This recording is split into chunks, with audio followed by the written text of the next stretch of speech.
There.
Okay. 1 o'clock, we'll call the meeting to order. We'll start with the Pledge of Allegiance. I pledge allegiance to the flag of the United States of America and to the republic for which it stands, one nation, under God, indivisible, with liberty and justice for all. Again, Father, we come to you, Lord, as people who are trying to do their best for people who choose to make Grand County their home. God, please guide our minds today, guide our hearts, and help us to make wise decisions. Help us to use wise words that bring benefit to the people of Grand County. And this, we ask all your wisdom and all the help that we can. In Jesus' name, we pray. Amen. All right, welcome everybody to the meeting. Starting off the bat, we'll make one change. Our county personnel and public comment will happen at 1:15. That's how it's listed on the agenda here, so we'll hold to that.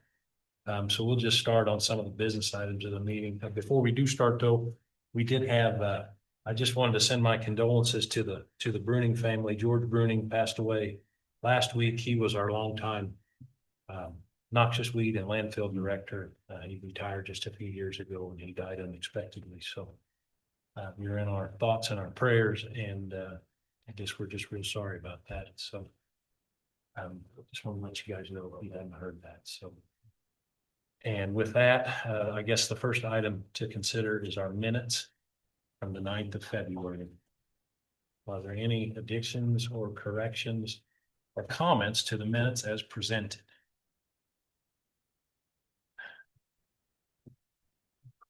I went through, I didn't have any comments on the minutes. So did we not,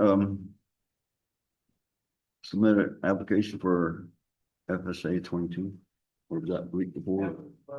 We have a motion for it. Okay,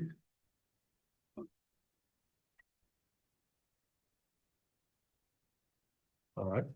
Anything else? So if there's no other comments, anyone want to make a motion to approve? The minutes? I'll make a motion to approve the minutes. Is there a second? okay. It's been moved in second. Any more discussion? Not all in favor, say aye. Aye. Aye. Aye. Okay, motion carried. Number 2 is appoint. Excuse me, appoint acting register of deeds. So, there's a lot in her last day, you know, incoming, so I mean, the word or whoever does some talk of stuff needs to have a name on file, so they can switch it over. Okay. Okay, now I did not reach out and speak to Tina if this is okay. Okay, okay, right on. I talked to her as well. I did. Yeah, I did just what I was said. just asking her if there was anything that she can think of that we need to talk about before she actually steps down, and she said that Okay, I just didn't want to surprise. she wanted to make sure that we knew that she's there for us and she can work longer hours because she says she lives in town, so. Okay. Any more questions or comments on this? If not, then we'll make a motion to do just that. I'll make the motion and then we appoint due to the upcoming vacancy in the Office of Register of Deeds, the Deputy Register of Deeds, Dina Long, be appointed as acting Register of Deeds for Brown County, Kansas, effective the 2nd of March, 2026, to perform all duties of the office until a successor is appointed by the governor in accordance with Kansas law. That's my motion. Is there a second? I'll second the motion. It's been moved and seconded. Is there any discussion? If not, all in favor, say aye. Aye. Aye. Aye. Okay, motion carried. All right, we'll just roll on down just to look at this tax change order. Came across our desk. It's a real big deal. Any It's just- questions on that? No, basically it says that he was paying taxes in another county Yeah. during this time, so pretty Yeah. simple. So that's information, so we'll check mark that. Billy, you good with that? Yep. Move along. Okay, number 4 is the tax sale status update. We got an email from County Attorney Hill about this. Is there? Looks like it's in process. Any questions, comments on this? So in the past, we just had a county attorney. We did not have a county counselor. Is that correct? I mean, years in the past, he did both positions. Okay. Because he clearly states in this email that he doesn't feel that it's his job duties. So obviously, We're trying to, when it comes to see cases that have. I actually met this party. I got some question on that too, because we'll just have to ask him, because I don't know what. I read the statutes, I think I put on here on my notes, it's 19702 talks about. But the verbiage there, and of course, I'm not an attorney, so I don't know, but yeah. My concern is just going forward, once we start getting caught up on these taxes. Mhm. With using Linda Osterman and Kevin working on it at the same time. And we get back to a normal rotation. Do we understand clearly who's going to be responsible for that going forward? Because obviously, we will always have delinquent taxes. We're not going to get past that. So it's something that we need to define and make sure, sure. so we don't find ourselves so many years behind. I am operating on the assumption that if the process goes well with the new attorney, with Linda Austin, they would just continue down that road. And that's how I'm, Yeah, I mean, obviously that would be it sounds like they're the most knowledgeable and this is what they do. My concern is just what does it cost the county to continue to have them? Is it cost effective? Right. I hope it is, because you're right. They seem to understand this process better than anybody that I've talked to. So. okay, all right, so. Is, and Nikki, I'll ask you as county clerk, since this little email public, so if somebody asks, I don't need to necessarily do the last paragraph, but kind of give them the timeline and parameters. Yeah, Okay, it's on the. Which we do. okay, it's got that disclaimer at the bottom. I just didn't want to violate anything. You know? Maybe we'll just, Or be that. okay, yeah. Yeah, because I'll, You're always gonna have though the attorney-client privilege, and most of them, if you scroll down the bottom, you're gonna have that disclaimer, so Right. it's gonna be something that we'd want to talk to Kevin about, make sure. yeah. Well, this order of sale and that whole procedure there, I'll have a hard time explaining that, Sure. so. I will note though, I mean, he does talk about that because of the sale that he's progressing on, people are coming in and paying and getting caught up, and that's. I think people have this, I shouldn't say all people, but some people have the impression that we're wanting to take people's property. That's the last thing we want to do.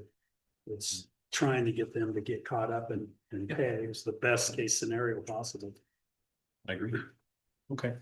So my thing on the deal is that we have a county newspaper that it should be published in the county newspaper, and I don't know how many properties are in Horton, how many are in Hiawatha or whatever, but either it should be in both of them or it should be, and he says something about the circulation or something. The circulation of both papers is pretty much just the same. So I think it should be published in the Horton paper rather than the Hiawatha paper. Or both. I'm just gonna make the assumption here, since he puts it in parentheses, it does not require the official newspaper designated by the commissioners. That he's just making an in-house decision. And I mean, if you don't like it, you can certainly talk to him. Well, so who's paying for it? If the county's paying for it, we'll go with the least expensive one. And that's a good point. You want to ask him about it? Sure, I guess, Okay. but Is that all right? what do you guys think? You think it should be whatever he cites, or should it be the official paper? I mean, they bid on the official paper, so there's some. That is a good point. I mean, people should be buying that paper because it's the official paper. Because that's where the information, the county should be putting their information. So if it's tax sale, the big deal, why isn't it being put in the Horton paper?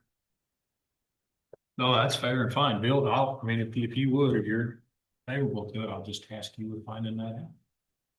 Could you do that for us? Try. Okay. I know it's the official paper though, that they do once a year, right, Nikki?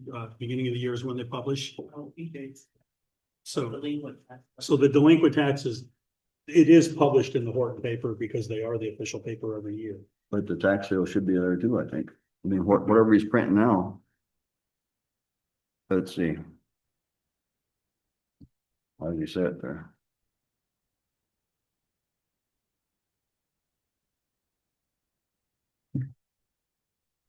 The notice of sale will be published 3 times in newspaper circulated in the county.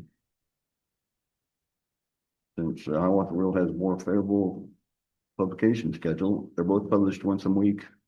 It's easier to work with on formatting. They've used them in the past tax sale. They also appreciate publishing a sale date and a list of properties on Brown County's website.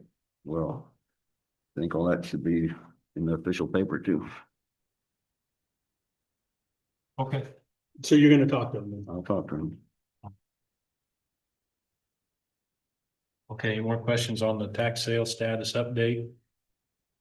Like the wheels are in motion, but we're gonna find few more things out. The bottom line is between both Clint Osterman and Kevin Hill, it looks like one's gonna be taking place this spring and one's gonna be taking place this fall. Yeah. What, was it this fall or was it early next year? No, it's their target date. She said October when she was in here, so that was their target. It can obviously move based off of delays, but All right. that's their target right now. was October. All right, I always under promise and try to over deliver. People asked, I told them it was January 27, my best guess. So that's great, the sooner the better. Okay, so is there anything else that we need to discuss on that, or can we roll on?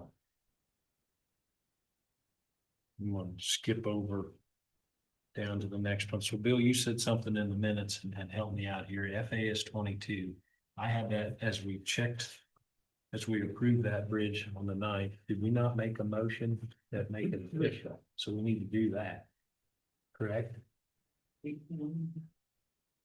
Or Doesn't Tammy need to submit it? She needs our official motion to submit it. Did we miss a step? Probably, but. Okay, I just, The step that was missed was when we took our field trip.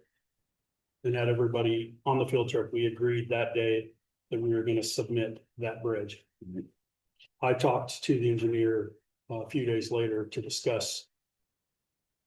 If we could submit the historical bridge, and we talked about that. At that time, I told him that we had agreed that we were going to do the one bridge, and he said that he would start that. It's a couple hours of work on his farm. So the step that was missed is that we didn't have an official. I thought that our meeting was official. I thought it was official enough to say that he can continue to do a couple hours worth of paperwork on it. okay, so. so, my only. Just trying to keep everything accurate, but make it in the minutes that we did decide that. Okay, so then I'll make, and this is to your point, you want to fix it, you can make the motion then. This FAS 22 is the one here on the old 36 highway east of Penn. Yeah, so we want a motion to amend the minutes that we agreed to submit FSA 22 for the grant program. Do we need to amend the minutes as much as just make a motion to approve that? Yes. Okay, that's, For the KB. Cable, I think is the acronym KB. yeah, we do that. Okay, so your motion is that we We'll submit that for submit a it. grant, Okay, submit. that apply for a next. grant for that. Cool. I'll second the motion. It's been moved and second. Is there any more discussion? If not, all in favor, say aye. Aye. Aye. Aye. Okay, motion carried. That's good. Now it's official. Okay, it's 1:14, so we'll get ready for county personnel and public comment. This is the time, it's a little different this afternoon, but if you have anything to say to the commission, this is the time to come in. And if you're not able to make it, as always, we're still here. We will do our best to make time for you. So it's 1:15. Dallas, you got something for us? Okay.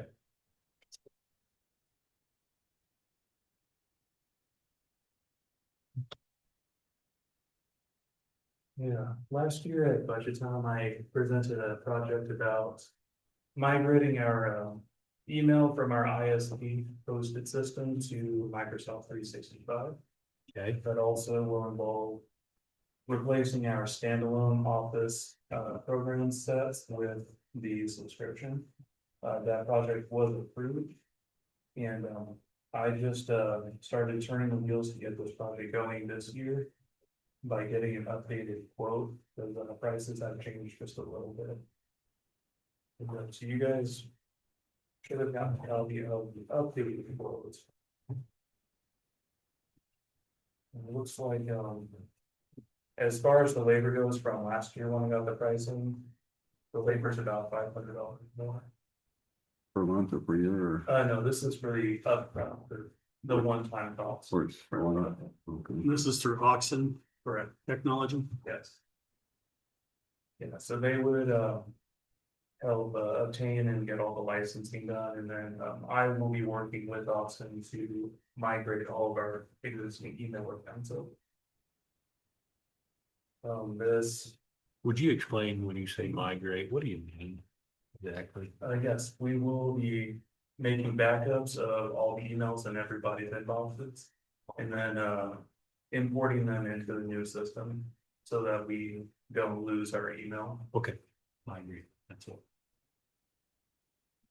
How do you find a company like this, Dallas? We had a relationship with Austin before I started. Okay. So Sandy Carter actually discovered them. We've had a great relationship over many years. And, we have gone out and done some comparative pricing, and we found Austin has been consistently reasonable for the service they provide. And you're the contact with them, right? You've done- So I'm just playing devil's advocate. If you didn't do this, how does it affect your job with what you do? I used to just, if I don't do the 365 migration, if I don't use Austin. If you didn't do the 365 migration, what? Okay. Then, we would continue using our ISP host for the emails, which will be fine. There are some limitations I found, especially with the spam blocker that I've had issues with. But, we also would continue purchasing standalone versions of Microsoft Office, which I haven't gotten an updated list this year or updated price, but, I did look it up last year around budget time. What I found was, for one license, it was $579.45, which, if I replaced that for all PCs, it would be about $15,645. So to continue the way you've been doing it would be more costly, you feel, by using Microsoft. It's going to be costly either way. It's basically just an upfront versus a subscription, but I believe that, the subscription is the way to go because, you're getting continuous improvements, especially with security. And, it's all honestly becoming more and more difficult to purchase those standalone licenses because they want everything licensed. So when you tie yourself into a 1-year subscription, right, is there any going back? In other words, what I always worry about things like this is cost escalations once you're tied in. So you get in there and you do a year, and then next year, all of a sudden, our new fees are considerably higher. So do you feel that? I don't feel like we would have anything to worry about as far as Austin goes. Microsoft, that's a completely different beat. Right. And I think they're going to be rising costs on all of their products regardless. Right. As for the 1 year, it would just be year to year, so we could choose not to renew next year. Okay. If we want to find a different solution. If you surrender a license, a standalone license, and go to the subscription, and you don't like the subscription service, can you get a standalone license again? Could you go back that way? Yes, we could, Okay, we could always purchase the so license. there's a way out. Okay, all right. So we're going through Rainbow now, Yes, but you're saying you're saving a couple $1,000, but anyway. I believe so, and, like I said, the continuous updates is a very big goal for me. Also, the state of Kansas has been on that platform, the Microsoft 365, for a number of years now. It's becoming just the standard.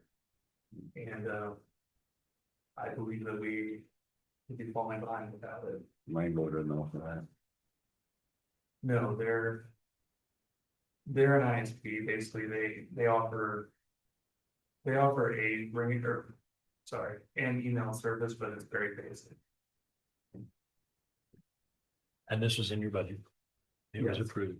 It was. Okay, and it's taken till now to get it kind of in place to roll. And if we said yay, what happens next? I would sign the quote as they give it to me, and then we start planning and processing. And you said that when you quoted it during your budget versus now, you re-quoted it, it looks like it's $500 more now per year, not, No, that's for the initial cost. okay, The actual year is still pretty similar. okay. It's $374.90 a month. And before.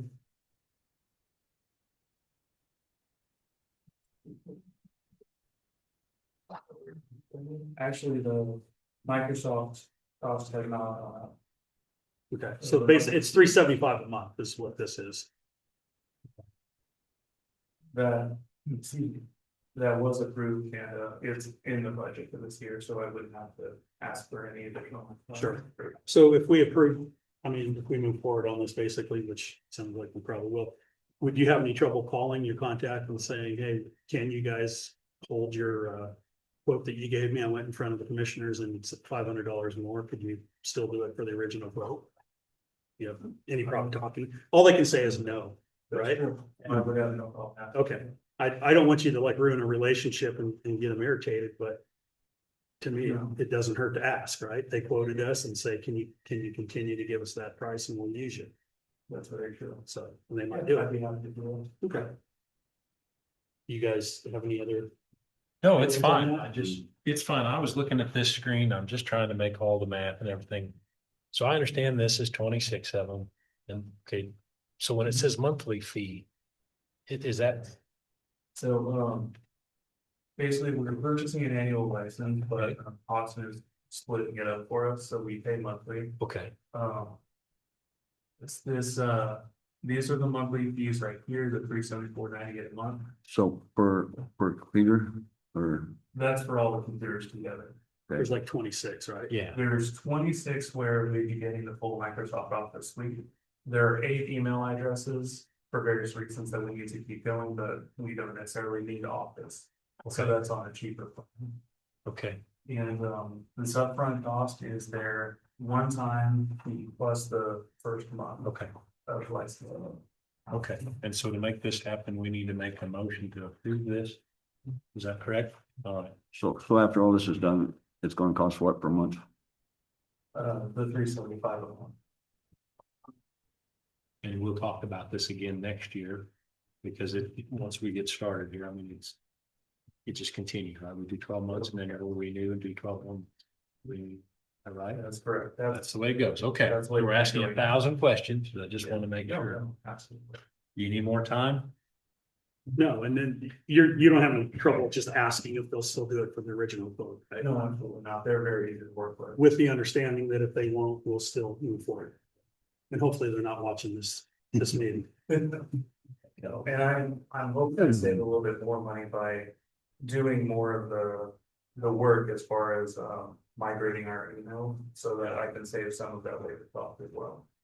And so just as a quick recap, we're looking at a way of hedging our costs here. You're thinking that Microsoft is going to continue to go up. And that if we don't change, there's more of a risk of this going up. I do, yes, because this at least locks that into this first year. That sounds good. Well, I want to make a motion on this project. I'll make a motion to accept the Oxen quote as presented by Dallas. Okay, is there a second? A second. It's been moved and seconded. Is there any more discussion? Not all in favor, say aye. Aye. Aye. All right. Okay, motion carried. Thank you. You bet. Thank you, Thanks Dallas. for answering all our questions. All right. We're still in the public comment, county personnel comment time. Is there anybody else? Not, I guess we'll wait for 1:30 on the dot. We'll have you come up, so we'll just keep rolling then. Did our. Man, that list looked pretty intimidating. Beginning of the meeting, but we're blowing right through it. So. The township reports, we don't have near enough time, but is there anything on that you want to talk about? You were waiting on 2, but you got the last 2, is that right? You township We're just report. wanting the cover sheet, the annual report, the first sheet. From Washington, and I will, another, voicemail. Okay, did you get the monthlies for Washington? No, okay, I'll ask about that. If you guys don't think it's giving that one sheet, so I don't know when you get, but it's like something different. Okay. I'll still ask for it, it'd be nice to have it.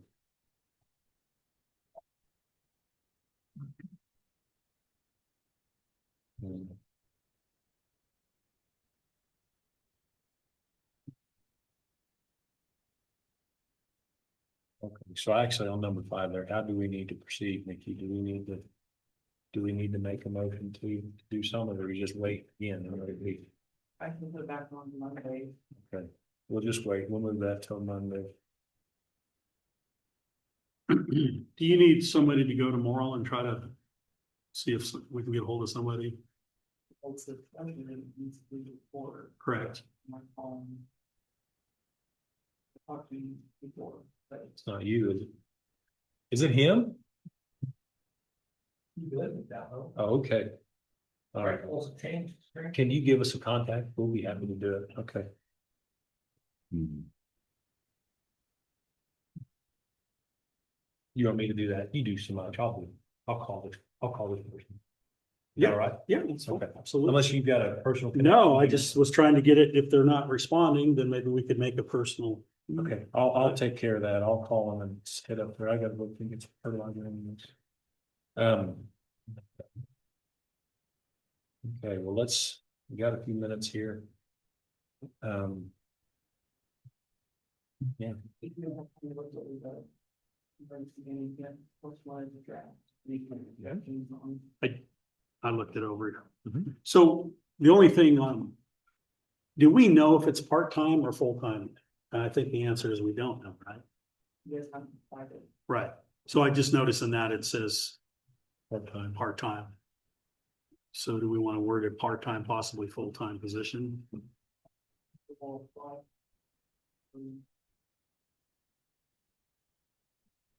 No, I can take. I mean, even if it goes out the way it is and somebody comes in and they're interested in the job and we feel that it's turning into a full-time, that'd be the time to talk to them and if they're available, I had a call this weekend from somebody that was interested and wanted to know if it was part or full-time and I said, I don't think we've actually come to that conclusion yet.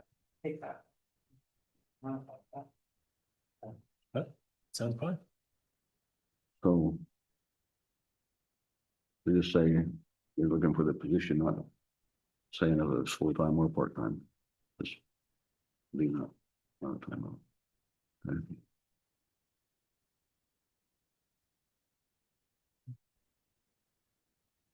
And me. Anything else look good? All right. Did you put that together? Okay, yeah, I think it looks fine. So now we're just gonna scratch out part-time in both places and leave the rest of it the same. All right, do you need a motion on that, or can we just roll? I mean. Okay. Okay. All right.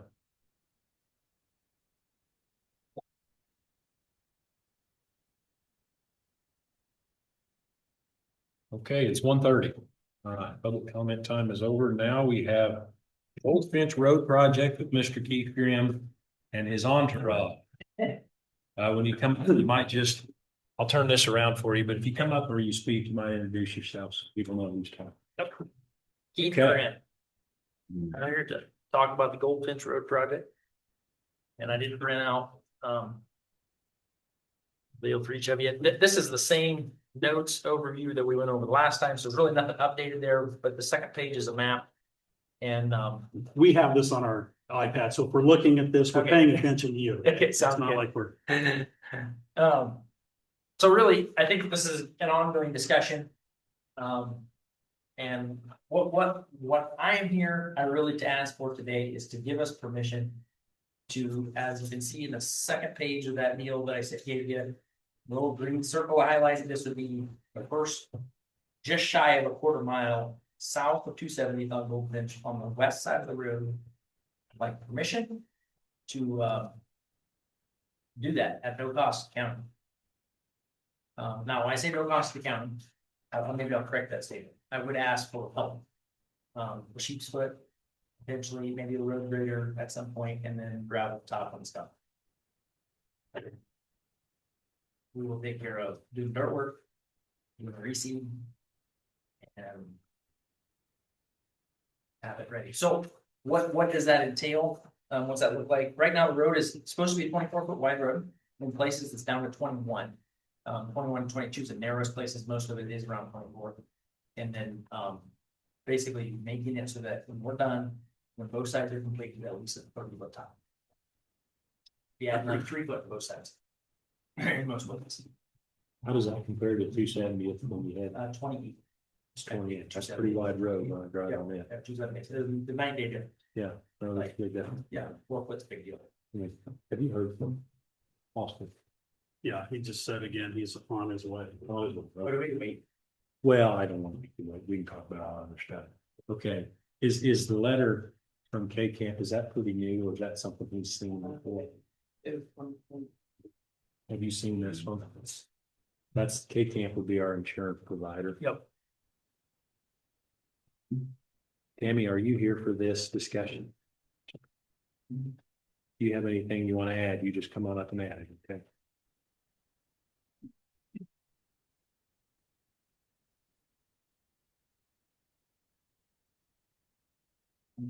I tried. Well, Again, been a while. That's the honorable council here. I had some interesting information, which you probably already all aware of this. But I came in here a week ago or so, a couple weeks ago, and went back and did some history. How these roads ever got built in the first place. And so you probably know how this is all done, but I didn't know how it was done. Tammy helped me walk through this and we found this here dated 1868. And that refers to this 30Y. Well, this 30Y is this handwritten, beautiful, legible, if you know how to read a really fancy, good old time writing. And that's very difficult for me to decipher. So I typed that out. I'll leave those with you. And I'll just read what it says. At the County Commission Court held July 7th, 1868, among others, the following proceedings were had to wit. Upon petition of W.M. Ross and 15 others, householders, asking a section line road be opened from northwest corner of section 4, township 1, range 16, hence south to section 22, township 2, range 16. It was ordered that road overseers be directed to open section line from the Nebraska line to the southwest quarter of section 28 to 16. So basically that's from the state line down to 36 Highway as today.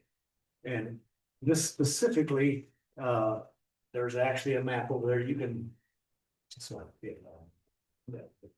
you can see exactly where this is at, this quarter section we're talking about. So I went online and I looked this up to see if I can learn anything more, and there's incredible amount of information online. I would assume some of it's true. This, it says online that this was done by volunteers, volunteer farmers and businessmen in the area, but this just referred to householders. That's as far as it went.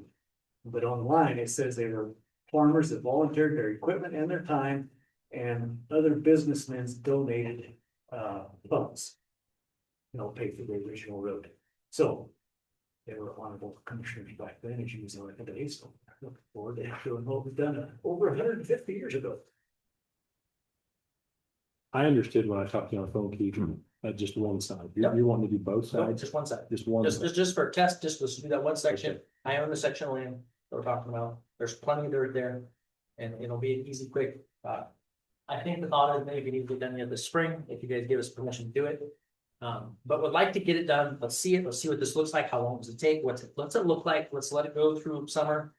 And obviously with the goal in mind that over the process of time, if we can get the neighborhood to work together and make this happen, it's a little stretch. The whole stretch is 2 miles. No, it would be from 270 yet. No, 280. 280 to 36.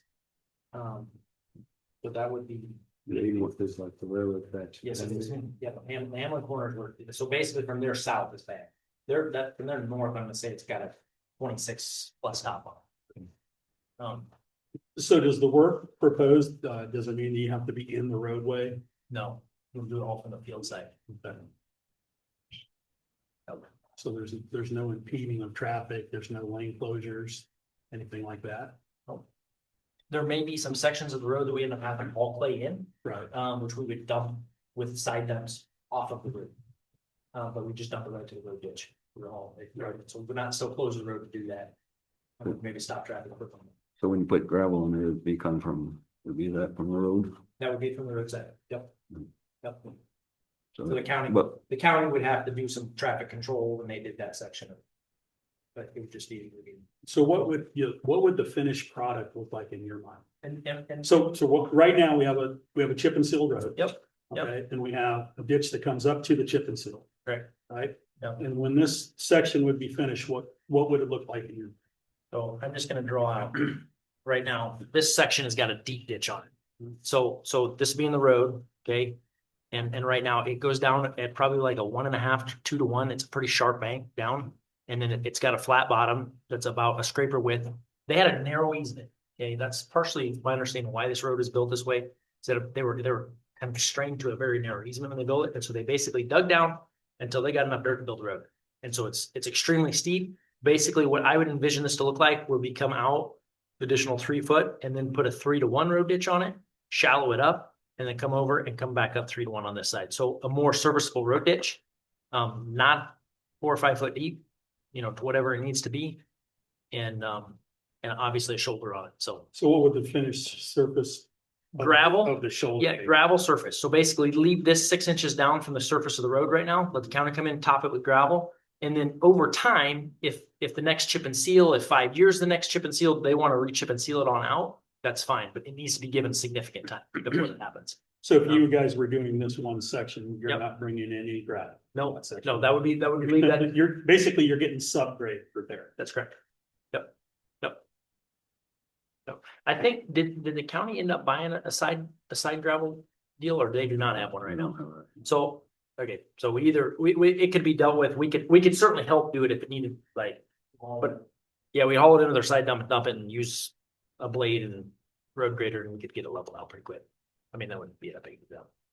So where you fill in the ditch here, how does the water flow on the north and south side? So in other words, what happens to the water after you fill that in? Yeah, so fortunately, in this particular section, so if you look at this. Okay, so this is west going to Sabetha, this is south going to 36, right? There is no tube that crosses either one of these here. This water comes down this hill, comes around this corner and heads south. And so this is just, I want to widen this corner out. That's one thing that needs done. This corner's dumped a few semis over. So I'd like to make this a little better corner right in here and then bring this around and bring it down. And basically the water will just continue down to this ditch as it does as the past. So in a sense, you're starting at the top of. Starting at the Oh, top of the flow. drainage flow line. Yep, yeah. Technical top is up here, but we'll pick it up right here at this corner. Yep. So it just will continue it. There is one entrance crossing into the field right here that we'll probably dig up and move out. It's all the work performed. It's not on the road, but it's actually on your own property. It is. Excluding the ditch. Correct. Yep. Be giving up some acres. I mean, we'll be giving up some land. I'm sure it's gonna eat back out into the field a little bit, but that's. And in the process of all this, I've talked to not all the landowners, but the lion's share of them up and down this corridor in the past. And for the most part, we have almost full support to give that easement to the county if they want these. Like the county would want it and want to get it signed over. I think most all of them would work with you on it. If you don't, and you just want a working easement to get the project done, I think long term that is a doable thing. So This is in question. I was just up there. Yep. The last time. I had to go to Moline, I decided.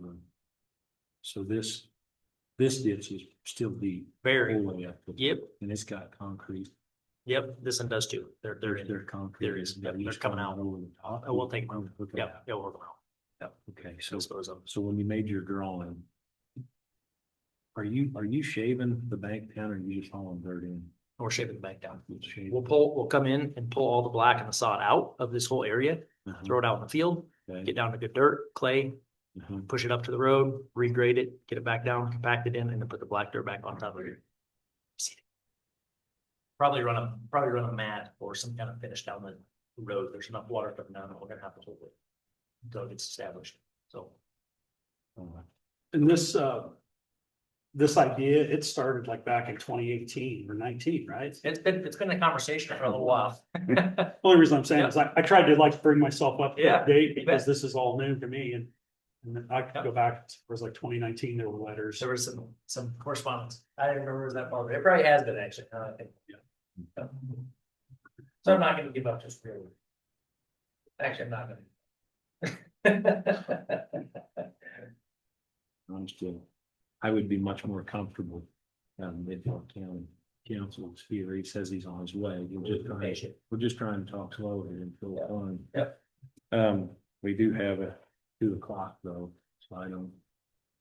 We can't talk that slow. You got something to say? Yeah, what do you guys, yeah, any questions? Like, what other concerns is the council, like outside of the liability aspect? Which we can get you I mean, we got liability insurance, we'll meet your minimums, that's not a problem at all. Probably a couple $1 million liability policy, so we have plenty of coverage, that should not be an issue. We'll definitely get that to county. What other concerns, I mean, what other hurdles do you guys do ask? Who wants to go first? I've expressed my views in the past for it. I'm sorry, but I didn't. I've expressed my views in the past. I'm all for it. I think we. I see. Go ahead, Dave. You got concerns? Well, number one, anytime we have work that's being done, if they're going into the traveled roadway, there is a lot of liability. And so you're saying on this particular project right here, it's all on your own property. Basically, you're going into the easement of the county to reshape a ditch. I understand that. I haven't looked at this whole project enough to really understand, the complexity, and obviously you guys have done a lot of work, because I did go through the drawings that have been. That's been surveyed, like, And so, my thoughts are, and I'm just making some comments, obviously our constituents watch this and all that, so. This becomes more like a design build job, which I'm pretty familiar with doing design builds, because that's kind of the new. Just everything's going that way because of cost and time and all that. Anytime that we can, as a county, we can work with the landowners to try to get things done and save costs. I think going forward, we're gonna have to do that more and more, just because costs are getting out of hand. getting way too high. There was something in here that I read that this project, it looked like, well, they were talking like, the project would cost $100,000 a mile or something like that. And I'm not even sure how that cost came into be. I don't know if that's accurate or not. I estimate. Okay. Yep. And so when I read that, it's like, okay, is that $100,000 a mile to the county? Is that what you guys were coming up with and anticipating to do this? And when was that, 5 years ago? Because Right. everything 5 years ago has gone up. So I'm not opposed to any time we can partner with landowners to try to get something that's for the overall good of the county. I'm not against that at all. The biggest problem we have as a council right now is anytime we start seeing additional cost anywhere, we don't have any money right now. We have project after project that we need to be doing. And we're under the constraints of a budget that doesn't allow us to do that. So anytime we pull money from stuff that's already been talked about, it makes it really hard to go do something like this. So that's just my initial thought. I am not against this. I just am saying, I would want to, obviously be in more discussion before I could say, yeah, I totally agree, or I totally don't agree. So what this kind of gives us the opportunity is this, come in and do this quarter-mile stretch, we'll carry the cut dollar, no charge to the county, right, except for a little bit of rock or a little bit of equipment time, let's say. And if you want me to find something to cover the rock, I'm sure I can. Because the rock it's a real cost, but I don't know that it's gonna be a huge, 6-inch lift for, 4 foot wide for the length of that, or 4 or 5 foot. But, so I think that what it gives us the opportunity is to try it, see what it costs us, like how much time do we actually incur, what's it look like for mine?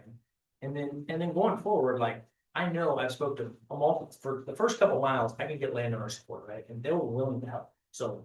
And I think that I can get some other businesses on board, and if we need to proceed at a pace of which it doesn't incur the county cost, and that's how this is gonna have to get done, then put it to me, we'll figure it out. So right now, the reason I asked for finished surface, because there's a difference between subgrade and finished surface. So if you guys were to do what you propose based off this, you would come in and you'd get all the subgrade, you'd compact it. I don't know how you guys test compaction. I mean, I'm used to like actual compaction test of 95%. Or speed roller compact. So I understand. Yeah. And if it's clay, you're gonna get, Yeah. okay. But what happens if the county didn't come in right away and put rock in? You would have a 6-inch drop off on the edge of the road. But right now, there's like a 3 foot drop off, so I think it's about the same. Is it actually a 3-foot It drop literally, off? like, you go off the side of that road, you're going to the ditch. Okay, so there's no buffer zone between edge of traveled roadway and 3 feet? Really? I mean, it'd be like this. So you're going down. Okay, The cap of the road, where the asphalt falls off, it goes straight into the grass, straight into the ditch. There's really no shoulder. Okay. I mean, it's not like a straight drop Yeah. off, but if your Yeah. tire falls off, you better be paying attention. It's one of those things. And I would see it more from the farm side of trying to pull. I was thinking if I was pulling my planter, coming from the north heading south, going up that hill right here, you know, you bet almost need a pilot car. Yeah. Ahead of you. Run down with a sprayer or something. It's. The planters- Dirt. Yeah, that, I mean, it's just pretty narrow for big farm equipment. Here's my dilemma. So my dilemma is when I travel this road, I'm looking at it with a little different set of eyes. The road's not the same width the whole way down. There's parts of that road that I think if you use that and try to be as objective as we can, compare it to the rest of the county, part of that is, I'm gonna say widen up. all The right? south, the very far south half mile is pretty decent. But there's part of it that I think is pretty narrow and I'd like to see something done. I'm of the opinion I'd like to see this happen. Again, I'm still just waiting on the guy that knows more than me about the legalities and all this stuff to see if it's possible. I love farmer ingenuity. I'm all for it. I don't know enough about when we start interacting with local units of government and roads and the liability thing, I kind of understand. But if this will set a precedent, which is how the road was built, I understand that too. I just want to make sure that we get the right one. so I'm being told that the ETA of our attorney is about another 3 or 4 minutes. So sorry to make you guys wait. It's 12 to 1:30. Yeah, as long as we're getting with that. Yeah, we're fine. We're fine. We got somebody coming in at 2. So again, we're gonna have to do more partnering in the future if we want to get things done, and I hope that more landowners will step up and want to help solve some problems. I love the idea that back in the day, this is how things got done. It's just, like he says, we've got to always look at it from how can we mitigate basically any kind of risk for the county? And you can't get rid of 100% of risk that you can mitigate. Okay, what can you do to help yourself out? The stretch we had talked about in the past, in fact, with one of the last road foremen I had met with him, the stretch from, I'm gonna say from 300 up to Fall City. That road has really bad seams in it. Is Yeah. there anything being done with that? Is that on the books? Did anything happen with it? You guys are aware of it? No, That was a conversation we had that we would be willing to help with that. So we got equipment. yeah. Let's get some asphalt out there, fill those. They're horrifying. So we're talking to the guy with the leveler. Yeah. I mean, it would be. So right now, the commission is looking at several different types of alternative methods to do stuff other than chip and seal. Okay, and we're Tammy will tell you, we've got people talking to us all the time, and we're actually gonna do some test spots this year on some alternative methods to see. But just like anything, we don't know. We don't know how well it's gonna work. We can go and look at where they've used it before, but yes, we're trying to come up with some different methods, because as you know, the road. The budget to maintain our roads every year is huge. And so we've got to come up with some better solutions. Is the seams that they did hold? There's out there, they're, yeah, they're better. I mean, they're not, I don't know, because when, over by Sabetha was the road guy, they came in and did a few seams. And did a couple of curves just to try to see if it would hold in there, just asphalted that seam basically, shut, right? It's like a divot, like this much, and not terrible in a car, but in a loaded semi, it jars you hard. Yeah, it's really bad, and so I think the amount of asphalt we're talking about is insignificant. If we just go in there and take one of our mini skid loaders and just 2 days that road will be seen. If the county has, Well, also. if they're interested in partnering, You're talking about hot mix asphalt. yes, it has So as you know, hot mix asphalt just isn't produced every day when it's cold. right, yeah. So it's a warm weather Yeah. activity, and we are, I think if you watched the commission meetings before, this is the year where we're kind of stepping back and trying to do a bunch of maintenance work. Yep. And so those kind of areas, if you let us know, that's what we're looking for. Is to try to fix some of these bad spots this year. There's a man we're looking for. So we were talking about a mile in each district. I think that areas where we ought to be trying something That'd be your different. mile. Yeah, up in that area, yeah. The problem is what we're doing with the Last America, it may not fix that, but, because the void's so large. So, right, so hot asphalt is the answer. I so, mean, right, and so The how, we- rest of it's actually pretty good shape. Between the seams, right, that road is actually reasonable. It's actually in good condition. I'd say right, considerably better than Gold. It doesn't have any of the, the settling going on. That's the base. Yeah, mhm. appears to. It's so bad that my wife and I won't drive bicycles. Right. I mean, it was atrocious. They're deep, but I guess I would leave that with you commissioners, that if you want help with that, and that's a constraint for you. You don't have manpower or the equipment to make that happen. There's resources. Okay, This is an advantage of having 5 sons. I just want to throw something out real quick here. It's probably been 6 months ago, there was the moral, what I want to say, the moral council meeting. Lee Weimer said that the 246 is on a 10-year plan with the state. I don't know if you're aware of this or not. But it's gonna get widened in 10 years. It's gonna have a nice shoulder like what we're talking about on both sides of the road. So the 5-year plan is they're doing all the bridges, which they've already started surveying and they've done a lot of work on that. So if that actually happens in 5 years, which they've started on, I think it's going to. And then the next 5 years, after that 5 years, they're gonna widen. They're getting easements to do that and they're working on that. Brother Kevin is on there, let's keep up a little bit. So I have a wild dream. That's all, this is just the dream. Let's see if we can get the state to make that 246 go all the way to Second City Highway. And I'm just dreaming, okay? So if it went all the way, that got rid of, well, I forgot it, how many miles that was. It's, About 10 miles, I 10 think. miles of road. Yeah, it's quite a bit. We Yeah. asked, I asked. Yeah, The guy said no. talked about it. The guy said no. I asked Sean Wilcott, who's our representative, he talked to the guy across the hall, who's on the transportation committee. And he ran it up the flagpole and the guy said it's not gonna happen. I'm not saying don't just give up, but I asked this very same question, because wouldn't that be a good problem? So Yeah. I went to KDOT. Yeah, And KDOT said, no, from our standpoint, it won't happen. But he said, I will tell you, that's just from our standpoint, you get your legislator to make it happen and it will happen. And so he said, and so I have talked to legislators, there is some, like, all we gotta do is get it put in somewhere and it'll happen, so. okay. So there's been a little work put on to it, yeah. You guys are in favor, we're willing to do some behind the scenes work, but I don't want to be stepping ahead of you guys. I It's just a made bad some way to calls. do anything. I just made some phone calls with him, but he told me, no, Austin, we're talking about this Goldfinch Road project. I called you last week about this. These are two farmers. We got, Pete and Doug Graham. They want to do some work on their own time, on their own land, on the county easement to widen the road. Widen the shoulder, about a quarter. Reshape the stretch of road. that, yeah. Yeah, so this is and I chatted with you about this, Commissioner Murphy. So this is where I'm the opposite of most people. That would set here to try to figure out, oh my gosh, you're doing more about the county road.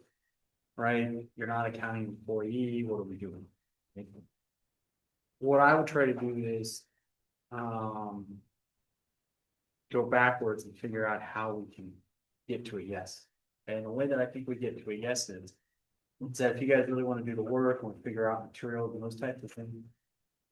Whether it's Commissioner Richard or somebody else in Road and Bridge and takes a look at it while it's being done to say that we're doing it like we would if we county. Right? And we get a release that says, hey, you're doing work in the right of way, but you're gonna make it look. Come up to a what normal county road maintenance specifications would be. I'll try to figure out how to say yes to that. Okay, so that would mean. Are we building a road to an engineer now? Okay, KDOT put out a manual about how they maintain roads and what sort of standards there are. Right, we've got a manual, but we've also got people that implement in the field, so if you're doing some work. I think if we run pretty close to or according to what KDOT puts out for its road maintenance. Then I would suggest that we're probably in pretty good shape there. That's what I would do if you guys are, I mean. I don't think we have the budget or the manpower to necessarily grab this at the moment, but if you guys want to do it, you know, do it in coordination with us. I'll say I couldn't do something like that. Kind of back to that design build concept. Yep. Are you putting time in out there? That would you be out there watching us? No, we're trying to get, I love bringing equipment. We're trying to get to where when work is performed, whether it's dirt work or plumbing or electrical, that we at least have, we can at least cite a code, right? National Electrical Code 2008, Plumbing Code 2017. MUTCD, Manual Uniform Traffic Control Devices, whatever edition. That way, because the county does not have inspectors, right? And I'm not trying to say we need to hire inspectors because of our budget, but at least we can go back when work isn't performed to a standard, we can say it wasn't done. That gives us a chance to at least go look at it and pull open a code book and cite the obvious. That's where we're trying to get to. And so.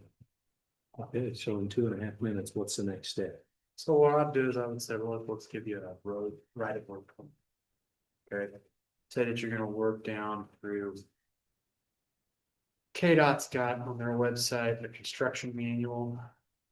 I would just try to make it in accordance with KDOT standards as much as possible.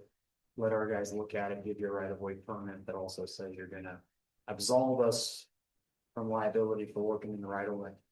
And then move from there. I'm good with that. I mean, do you guys feel like that's achievable? I mean, are you comfortable with? I'm comfortable with it. I don't know what the manual looks like. I don't know what it says, but I think what we're trying to accomplish is. So bottom line, you guys, again, so I don't know, Boston wasn't here to hear this. They're on this particular piece that we're talking about, trying is it's all gonna be done from their property. They will not be in the roadway. They will be in the county right away. Yeah. Because of the ditch. And when they return that county right away, you're basically returning it to an as good or better condition than what was there. The only difference is that ditch drops off sharply right now. Yep. And by them doing this, the road will drop off 6 inches and then go to a shallower grade. So they're not creating an unsafe condition. They're actually improving a condition for a certain amount of feet on their property. So like here, I don't. I don't really, I shouldn't say that I don't care. Do care that we do this in single. Okay, what I'm trying to get is. All right. They've got a materials and a construction manual that the state of Kansas. I'm not trying to get you, and I'm pulling it up right now just so you have an idea of what I'm talking about. Right? I have to be able to point to something. Right? It's kind of like, you've got we're talking about the National Electrical Code, right?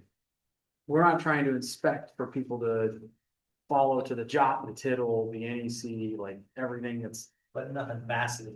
Well, what we're trying to do is we're trying to have some standard that people work towards, right? So we can point, and legally I get into a situation. All right, this is like even they say at the beginning. It's designed to give construction personnel engaged in inspection activities a guide. And they underline the word guide in the front of it. Well, you can see it right there. Guide for the procedures and methods that are acceptable for construction of state highway projects under the supervision of CADA. Okay. What we're going to say is that this is a guide, a reference book for what we should be doing. Okay. And then we're going to try to treat this like we do sidewalks. We don't engineer a sidewalk. You got a spec, try to build the sidewalk to the spec. That's what we're saying. This gets you away from, and why am I doing it? Well, engineering this road is a 5-figure question, if not 6-figure. Right? And that doesn't make the project doable. But if you have a set of design specs that are pretty uniform and you're just going to that, you can do some. So That's why I'm pointing to it. So if it's 201, would it be appropriate to? I mean, are you confident in direction? I mean, I know what you want. Do you have an opinion are you willing to move forward on this? You need more time? What do you think? No. So would it be appropriate to come up with some sort of? Kind of documents the right word? Is it almost an MOU? It's like an MOU. Familiar with the memorandum of understanding? Absolutely. It's gonna be just like that. Yep. We're gonna do it for, but basically you're gonna engage to do this to a county spec on behalf of working with us at the county. You're gonna provide the materials, you get the benefit of the improvement, right? And, we're gonna do it to this spec, but it's a road maintenance. So is that something you can come up with then? And Yeah, I'll work on it. okay, and then, so then I guess the understanding today would be, we're gonna come up with this, and of course, nothing's official until we make a motion, but we'll see his document, you'll see his document, maybe you come back in and we hash it out, and then, you know, we'll make it official. And when you talk about timing, when do you guys wanna come back in? Soon, I want to get on this as soon as we can. Yeah, so really, whatever's realistic for you. Like, Okay, honestly. I could try to push for it. We've got a short week this week. Yep. Either next week or the first week in March. Okay, can you be flexible with me on that? I'm 100% like, yeah. If Okay, we can't but- get it done this spring before crops, we'll push the fall, but we'd like to do this little section this spring, if possible. If we can't. I think we can do that. I think you guys are probably in a position where you can figure out how to start getting your materials. Okay, all right, wonderful, thanks for coming Thank in. you. Appreciate You it very bet. much. You bet. Yeah. I got one question. Doug, did you, in your research, did you figure out when that road was asphalted? First chip and seal? When it was first chip and seal, no, I didn't go that far. Okay, that's all I had. Looking for the manual, when it Okay. would have. If you had a, Yeah. if you had a, Thank you. you had a Thanks for coming date in. for, I'm just looking at the map here with weather. Oh, yeah. That's perfect. Like a little bit of weather coming in this week and then. That's what I'm thinking. That's why I'm Okay, sort of well, if like. you guys can work there on the side, Bill, if you want to come in, I'm sorry, I made you wait here, it's 2:03. but Mr. Bonner Smith, the head of the planning commission, we turned the microphone for you. Well, glad you're here. Thank you. I don't know if you had time to look at our paper we drafted up, but here's some copies. All right. I'll just read it on those. At our last meeting, we focused on the issues of data centers, cryptocurrency mining, and battery energy storage systems. And we still strongly recommend that you consider banner these or at least a 2-year moratorium on these systems. We have researched what counties are currently doing something, and I have them listed there. Okay. As you can see, it's all pretty current. Crawford County, they had obviously wind, solar, battery storage systems, and cryptocurrency. And they just approved those in December, a moratorium. Okay. They're also talking about a separate resolution on small scale nuclear facilities. Of course, Donovan County, you're aware of that. Harvey County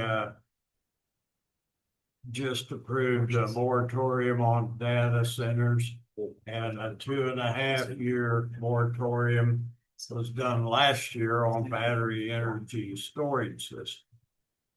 Jefferson County imposed a 1-year moratorium. It's kind of ironic, the company that was planning to build one, I don't think they were doing everything above board, but you see what's it was Crypto Hollow Center Corporation, and Okay. once they found out how much opposition there was locally that showed up at a commission meeting, they withdrew their requirement. But the county went ahead and approved that. Jefferson County, I just mentioned that. I just got a call, update on Merriam County. They're finalizing a 1-year moratorium on data centers and battery energy storage systems, which will probably, that resolution will probably go for their approval next week. Marion County has a moratorium that they adopted through January of 2028. Sedgwick County has issued a 90-day pause effective in January on data center permits. till they research more. Sumner County has a proposed battery energy storage, that was rejected in late of 2025. Again, strong community opposition. As we research this and you look around the country, more and more communities are starting to realize what's going on with these and how sometimes they don't fit in smaller communities or a rural area. And of course, again, as I said, we strongly recommend that this is in the best interest of the citizens of Brown County to take a real serious consideration. The key factors again, rural scenery, land ownership, shrinking farmland, access to roads, electricity, supply, generators, water use, land ownership, high noise level, high risk of fires, primarily in smaller communities, the inability to fight the fire if there is one, and health concerns, climate factors, and obviously taxes in some cases. In looking across this, we've looked at other locations around the United States, and more of them are popping up about what they're doing and reconsidered. The Lincoln Institute has a land use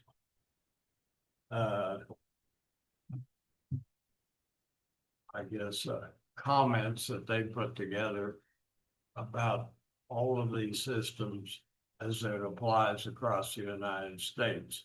And they feel that it should have really been looked at more as a national policy, and where would these data centers best fit, as well as some of the others, because you're back to, again, some of them are going to require power lines.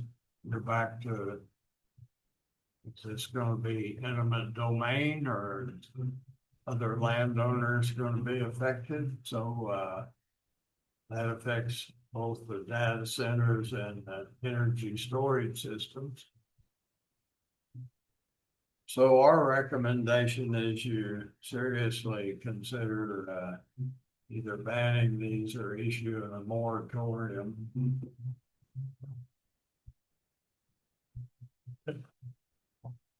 All right, so we asked, or we have questions, you gave us, and I don't think I brought it, but an example of like Donovan County's resolution. Right, We saw those the last time. yes. How would Brown County, how would the planning commission come up with something different, or are you looking at just a cut and paste of a resolution that's already done? Well, we looked at those, and about everything they described in there probably fits in Brown County as well as it does Donovan. I realize they're a little closer to water with the Missouri River, but still it's an issue of concern. Probably a bigger concern. We just found out last week that some contractor somewhere was actually getting water out of the aquifer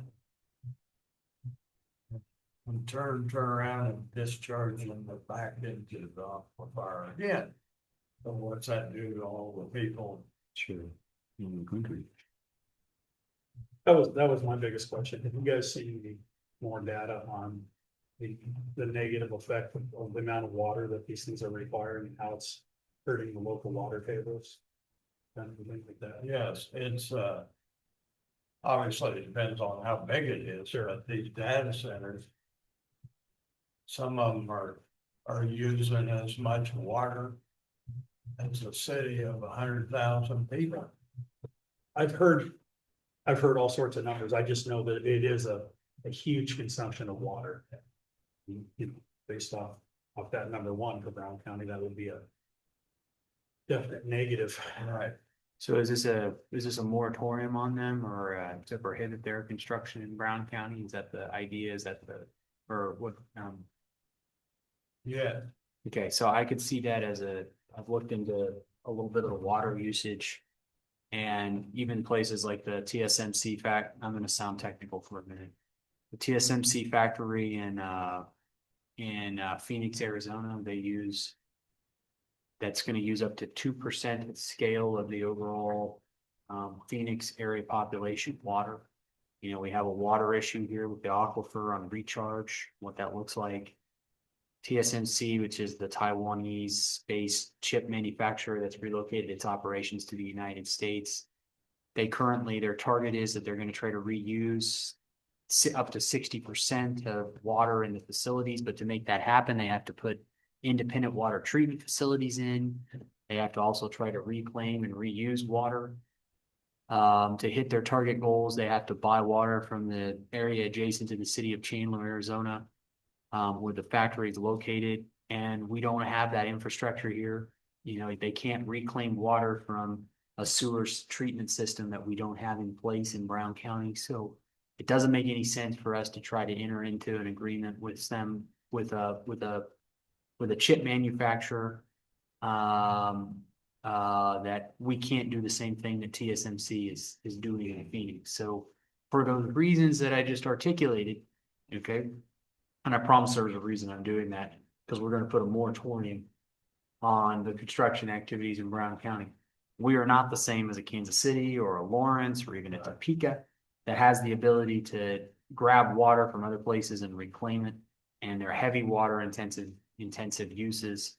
In fact, because of some of the droughts that happened in Taiwan, don't ask me why I know all this. Some of the droughts that they had in Taiwan, they had to actually truck water in to match some of the facilities. So for all those reasons, it's not a good idea for us to have that without a potential moratorium. So that supports what you're wanting to do, which is to say that in Brown County, because of its specific area, we're not going to allow. That's based off of the effects local. So I put that out there. I know it Would it sounds be like beneficial? Here's what I think. Would it Right. be beneficial to have a moratorium in place to come up with, I guess, better policy that's more specific to Brown County? Would that be helpful at all? So yeah, you could do that. So what you could do also is there's two different ways that you could approach it, because this is specifically for chip manufacturing, isn't that right? It's for can I look at it? That'd be okay if I look at the document. It's just. It's actually Data centers. Yeah, it's actually Batteries, a little bit storage more systems, region things than that. like that. Okay, cryptocurrency mining, battery energy storage. I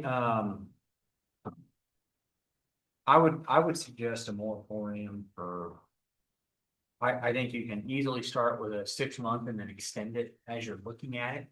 Okay, but a moratorium to issue for data centers, cryptocurrency mining, and battery energy storage. I think that putting a moratorium on those for 6 months that could renew up to 3 times.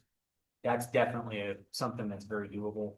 I think if you put it at 6 months, that gives us some time to look at the reasons why.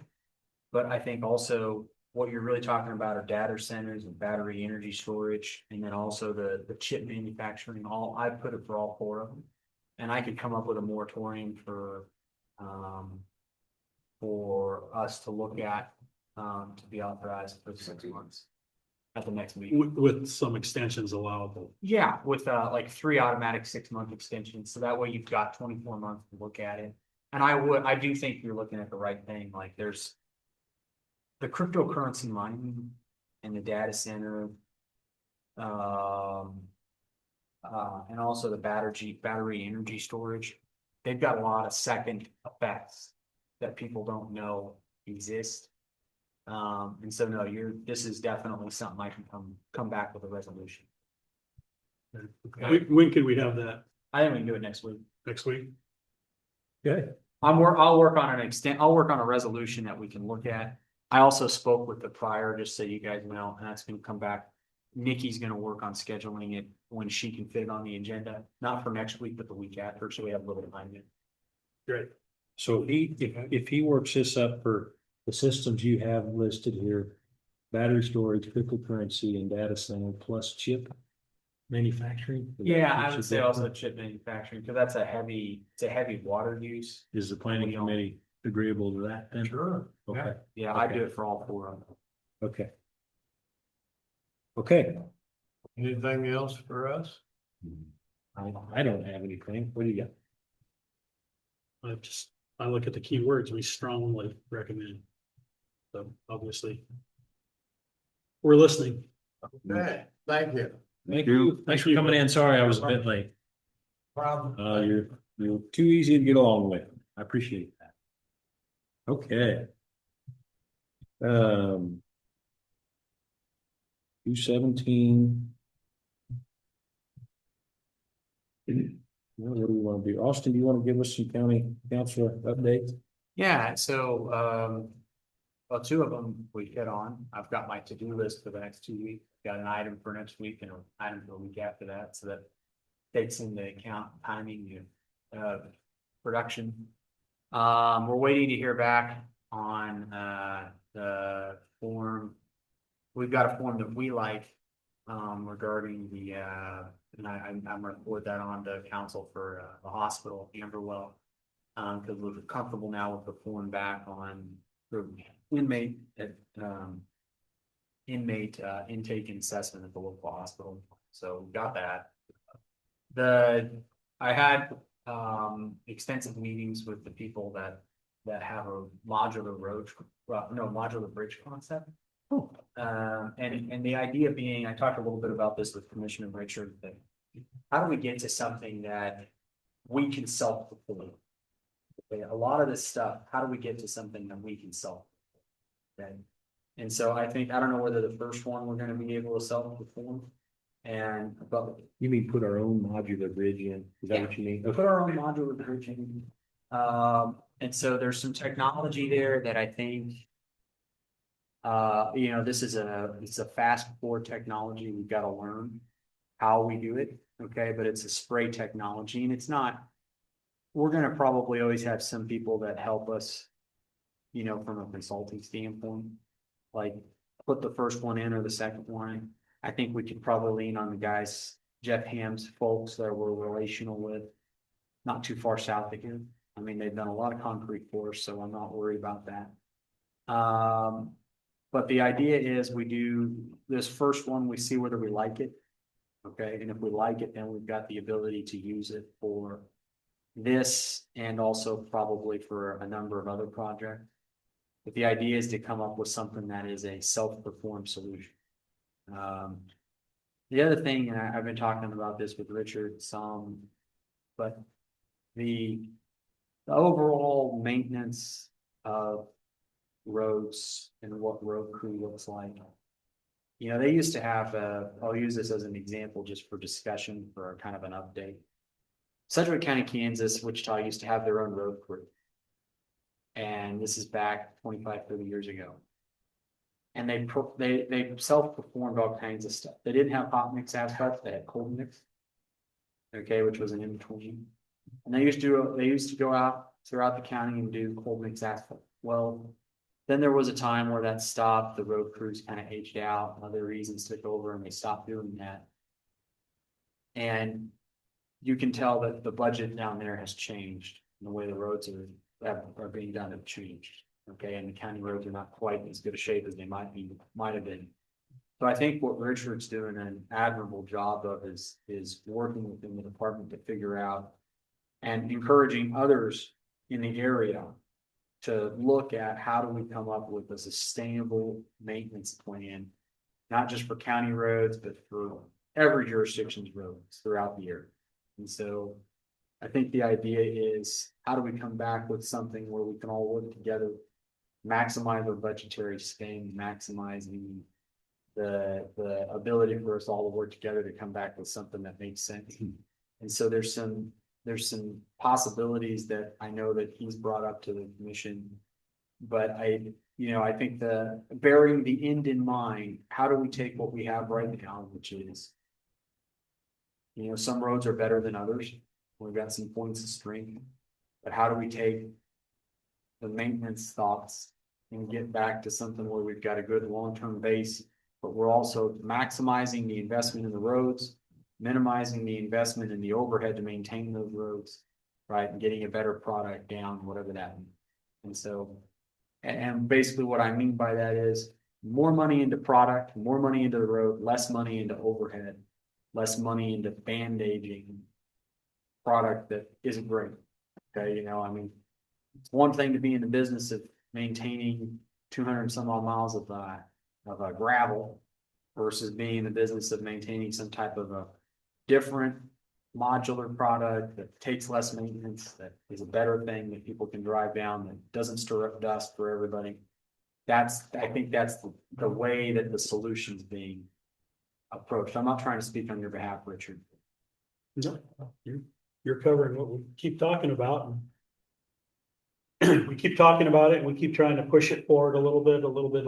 And I think it's, you know, we're in the first quarter of this year and I think we're doing a pretty good job of where we're at. So, I would say overall, as the government goes in terms of speed, we're 3 to 4x times what normal governments are doing. They have a very part-time commission, part-time. You know, Nikki's got other duties other than being the you know, and beyond site administrative support. I've got other duties and we're taking on a lot of things very quickly. Okay. So right now, just for perspective, we're working through modular bridge technology and a road system update that this year I think is going to mature into something that we can propose. How do we work with other communities within that? And so the bridge is the first step. And I think I've gotten at least one potential option that we can try on a bridge. A technology that should be able to pour in place and cure within 5 to 7 days, which is usually a bridge is down for 6 weeks. So 5 to 7 days is much better. Are we able to utilize the soybean group in there and visit with us? Are we using them or are we talking to someone else about? This is a different technology. This is outside of. but yes, we need to be utilizing them as well. Okay. That's right. And I can, so. He so reached out a he's few weeks ago. exactly. We need to get him back in here and come up with a location that the commissioners feel might fit and then get their opinion. Okay. Because yeah, we can't turn away ideas. No, and we should. You gotta be looking at everything. I would test multiple things. Like this is just one potential. I think that looking at the soybean, I mean, right now, if we can get the numbers down, we could probably do 2 sites and then this year, and we could probably also test some road maintenance. So I had one, this bridge 255, it's circled here. It's in District 2, but it looks like a glorified low water crossing to me. Yeah. And I did call the FSA, it drains 1,300 some odd acres, so it's got a lot of water coming through it in the event of a storm. A lot of it's controlled tile terraces and ponds, but it looks very similar to one they did in, the county south of Topeka. I can't think of it, Osage County, that Yeah. soybeans partnered with. So that'd be a great bridge to get them back in here and look at it. I was taking 100 words to ask, could I go ahead and call them and just see what they? Why not? Just get them back in here to talk about it. Yeah, absolutely. Would you be okay with looking at that one? I mean, that's 2 bridges. Now we're making progress and we're trying to come up with a couple of different. I don't know how you feel, Richard, but I mean, 2 different bridges with 2 different tests. Why not? Well, it's probably gonna be 4 different bridges with 4 different tests by the time we're done. Just because we're looking at them doesn't mean they're gonna work for us. That's right. So that's why I say we can't be turning away ideas until. Just like the sections of road we're talking about doing, that doesn't mean that's gonna be the product that we go with. Sure. But we've got to be trying it out. Other jurisdictions are doing alternative methods, and we need to be doing the same thing. Okay. Oh, cool. That's all right then. Austin, one question for you, from me. Sure. I sent something about the potential of a transmission line between the substation here and Falls City. Yeah, I've seen that. I mean, we have some, in our road right of way, we have control over what. We can't we have at least input over what we can permit within the road right of way. Okay, that it shouldn't conflict with us. And what we're doing within our road right of way, so we can make conditions about not, and that's a road right of way permit that we would issue similar to the other. Okay, so we can have that conversation. And I think that's something that, you know, if we're gonna allow them to use our easement, that I can have that, whoever that point of contact turns out to be. Right, so if there's somebody there, I would work with Richard to come up with.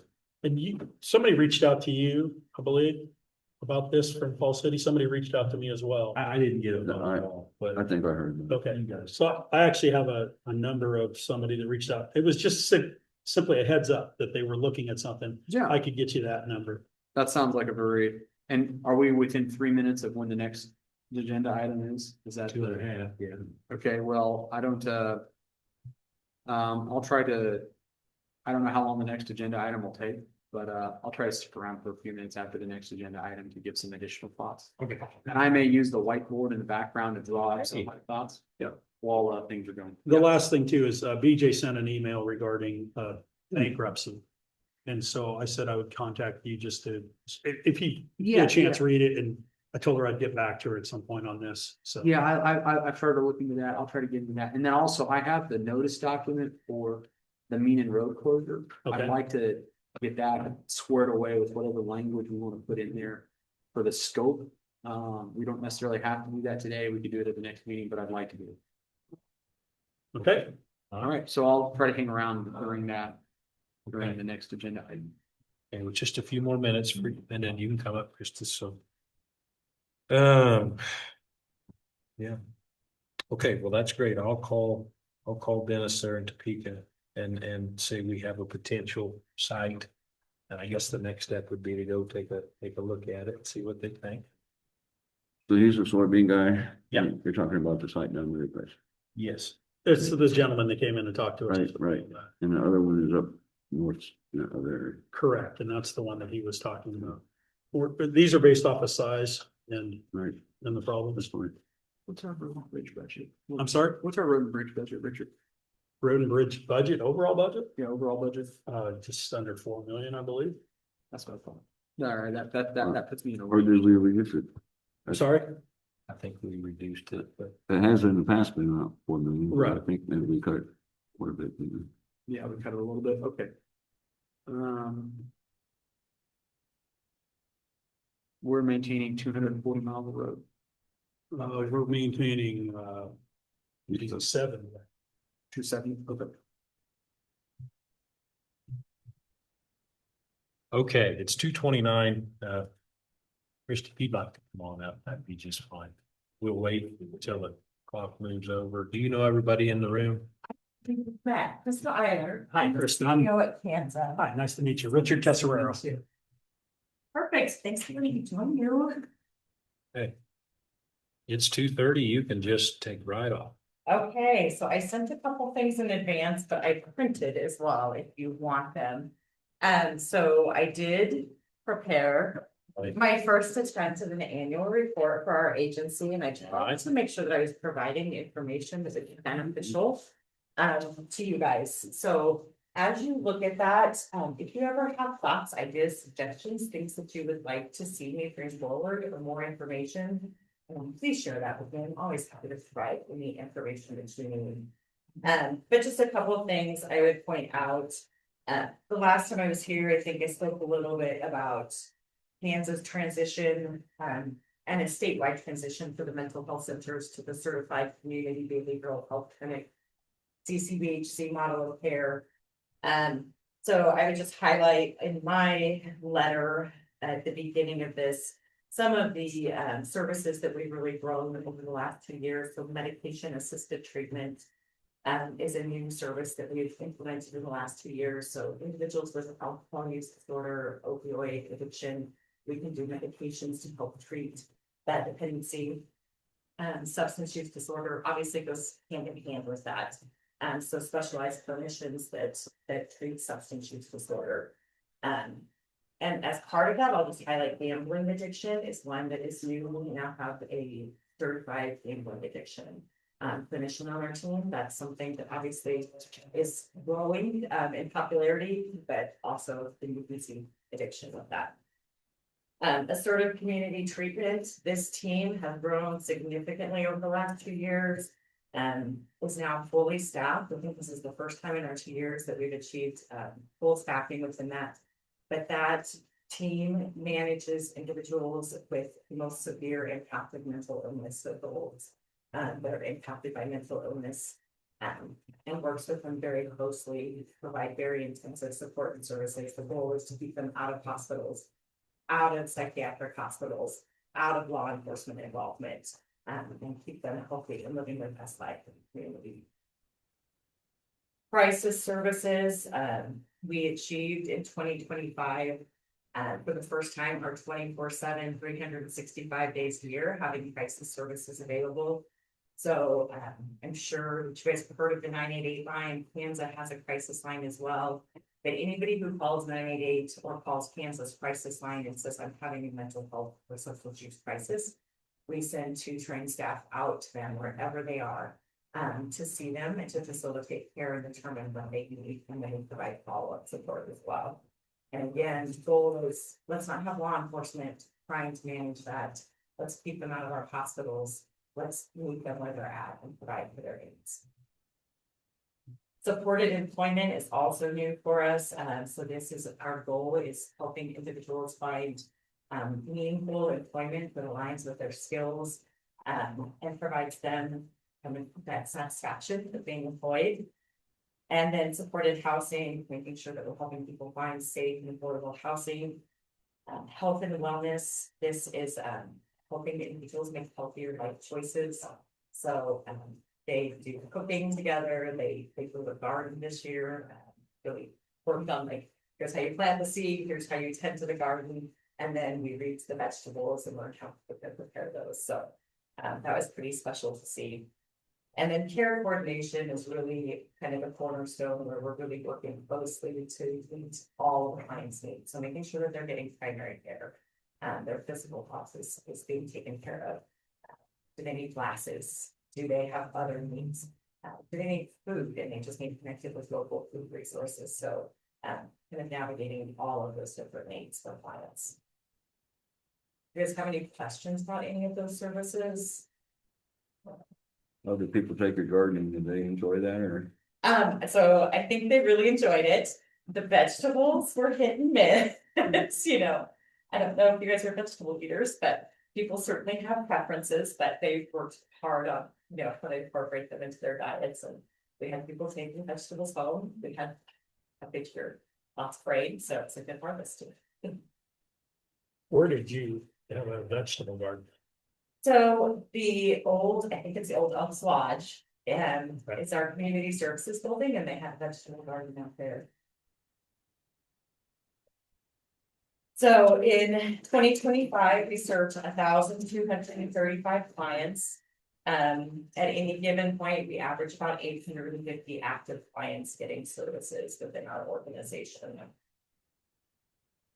And we serve those regardless of ability to pay, so it doesn't matter if they can pay for the care if they need, they want, where it is, they're gonna get care. I shared information here on our payer mix. I just wanted to bring that to your attention so you can kind of see the different client types or like what the insurances that we are serving. Medicaid is the one payer that provides us reimbursement for most of our cost of providing the service. Essentially, somebody with Blue Cross Blue Shield or private insurance, they do not pay enough for the services we provide to cover our costs to provide those services. And there's a lot of services they don't cover that individuals need. So we also have a large percentage that is listed as other. Those essentially are all uninsured clients. So those are clients that could not access services without funds and support from our county commissions, states. So, age groups, I just wanted to share this so that you kind of can see the age spectrum that we're caring for, but it is across the spectrum. The one thing I'd point out here is we saw growth this year in the 0 to 11 category. It's classified as 0 to 11. I would really say it's probably 3 to 11. I reported, I met with House representatives at the state level and they asked about that. My hope is that people are maybe seeing the need and getting care early, which would minimize needs later in life. I can't say that definitively. Gender, and then I did a distribution by county so that you can see where our clients are coming from. One of the big changes with the CCDHC model of care across the state is that previously each center had really only provided services for individuals in the counties that they serve. So for Kansas, that's Brown, Doniphan, Jackson, and Nemaha counties. That has expanded. We now will provide services to anybody who comes to our organization or requests them.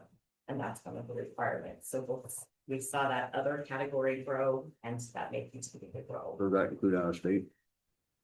We do have clients that come from Nebraska, is probably the most common we see. Is that where all the extra ones come from, or is that? The other we've got, it's kind of from our surrounding communities. So I would say Nebraska, we have some from kind of the Atchison County area. Yeah, kind of surrounding areas. Topeka is another one that sometimes we get clients from that area. So. Why is Brown County so high? Well, I think part of it is just the history. Kansas started in Brown County in 1963, so we've been part of this county for such a long time. Our main office is here. We have all of our core services here in Brown County. Which is easier access. So I think some of it is awareness, familiarity with Kansas, with our services. And then Brown County is, compared to Doniphan County, more populated. So some of it is probably population size as well. What are you telling me? You do the gambling, is that issue? So that came from Jackson County, and they obviously have casinos in their area, but we've got a lot of casinos in our area. Who mentioned that they could see maybe some community issues around gambling addiction. And that really wasn't something that historically anybody's spoken about. Yeah, I wouldn't just pick on the casinos either, because sports Sports betting, gambling. online stuff, it's everywhere, so. Yeah, so unfortunately, I think that may be something we see grow in the coming years, so we wanted to make sure that we were prepared for that and able to handle that. Our crisis services, again, we're at 24 hours a day, 7 days a week, 355 days a year that we have teams available to respond in a crisis situation. I did share just some client satisfaction survey feedback there for you guys, so that you would have that for to know what our clients are actually saying about us. The financial overview, I felt like this would be helpful to you so that you guys can see where we're getting our revenues from. So our client services is the bulk of that. So the services that we bill insurers for is 70% of our revenue. Grants is the second biggest source of income. The state of Kansas does provide support to us. We are caring for uninsured individuals. And then counties, you guys invest in Kansas, and we're very grateful for that. And we're basically the same percentage as the state then. You guys, our counties are investing 3%, and that's across all 4 of our counties that we serve. In the state of Kansas is at 9%. So the 3% from the county is total. Yeah, total, it's all 4. Okay, Yeah. I see that now. And then other is things like, interest, we have some rental, some offices where we rent space, so some other revenues that are related along. Do you guys have any questions about that? I would assume you're fighting financial, maybe you don't have any budget issues. I don't know. I mean, I don't, but what new and exciting ways are you looking at to find revenue, I guess, on your own? Grants are always going to be important to us. So, I think what I would share is Kansas has really, been fortunate, and some of this is the work that the state has done. We have 2 federal grants right now that allow us to kind of build some of these services that are new. When you're building new services, they don't generate income that offsets the cost initially. Your goal is that they grow and then eventually they become kind of cost neutral. Kansas will never be a profitable organization, and that's really aligned with what we do. Like, we're a nonprofit, but the way we're funded, we should really be just cost neutral. So essentially what we're bringing in is enough to cover the expenses of what we're providing. So grants are really important. We'll continue to look at those continually to help build and supplement other funding sources. But the other piece of that is just being very careful for spending. How long have you been with Ken? So I have been with Kansas for a little over 2 years, but only in the CEO role for just a little over a year. So, and you were short term, 24 months, whatever. Mhm. Are you seeing a trend where your overhead or costs are going up on a percentage basis each year? Or, I mean, Yeah, if you were a for-profit business, what are you seeing? Are you seeing? I'm saying that we would not be a successful for-profit business. But we would not succeed in that realm, because we are again caring for people. Yeah, and I understand that. That was kind of a loaded question. What I'm trying to get to is, do you see the overhead, do you see it sustainable? I do, so we have been, So Tough question, huh? I know, I'm usually pretty honest, so I'm gonna be really honest here, in saying that, as each center across the state has transitioned to CCDHC. Each center has been able to implement that and carry that forward, in the way that they felt was best. We have really operated with a goal of financial sustainability and being very careful with spending. So salary expenses, for instance, that is where we spend almost all, that's our biggest expense Sure. by far. I think like everybody this year, we saw our insurance costs for our employees go through the roof. This, I think, over 50% increase. Yeah. So we're really careful with our spending because we want to be certain that what we build is sustainable in the long term. Did that answer your question? You said exactly what I thought.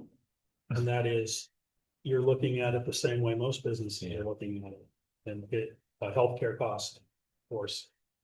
And so, but what I wanted to hear you say is that you guys are looking closely at We are, keeping your overhead and your budget yes, as low as possible, yeah, right? we are.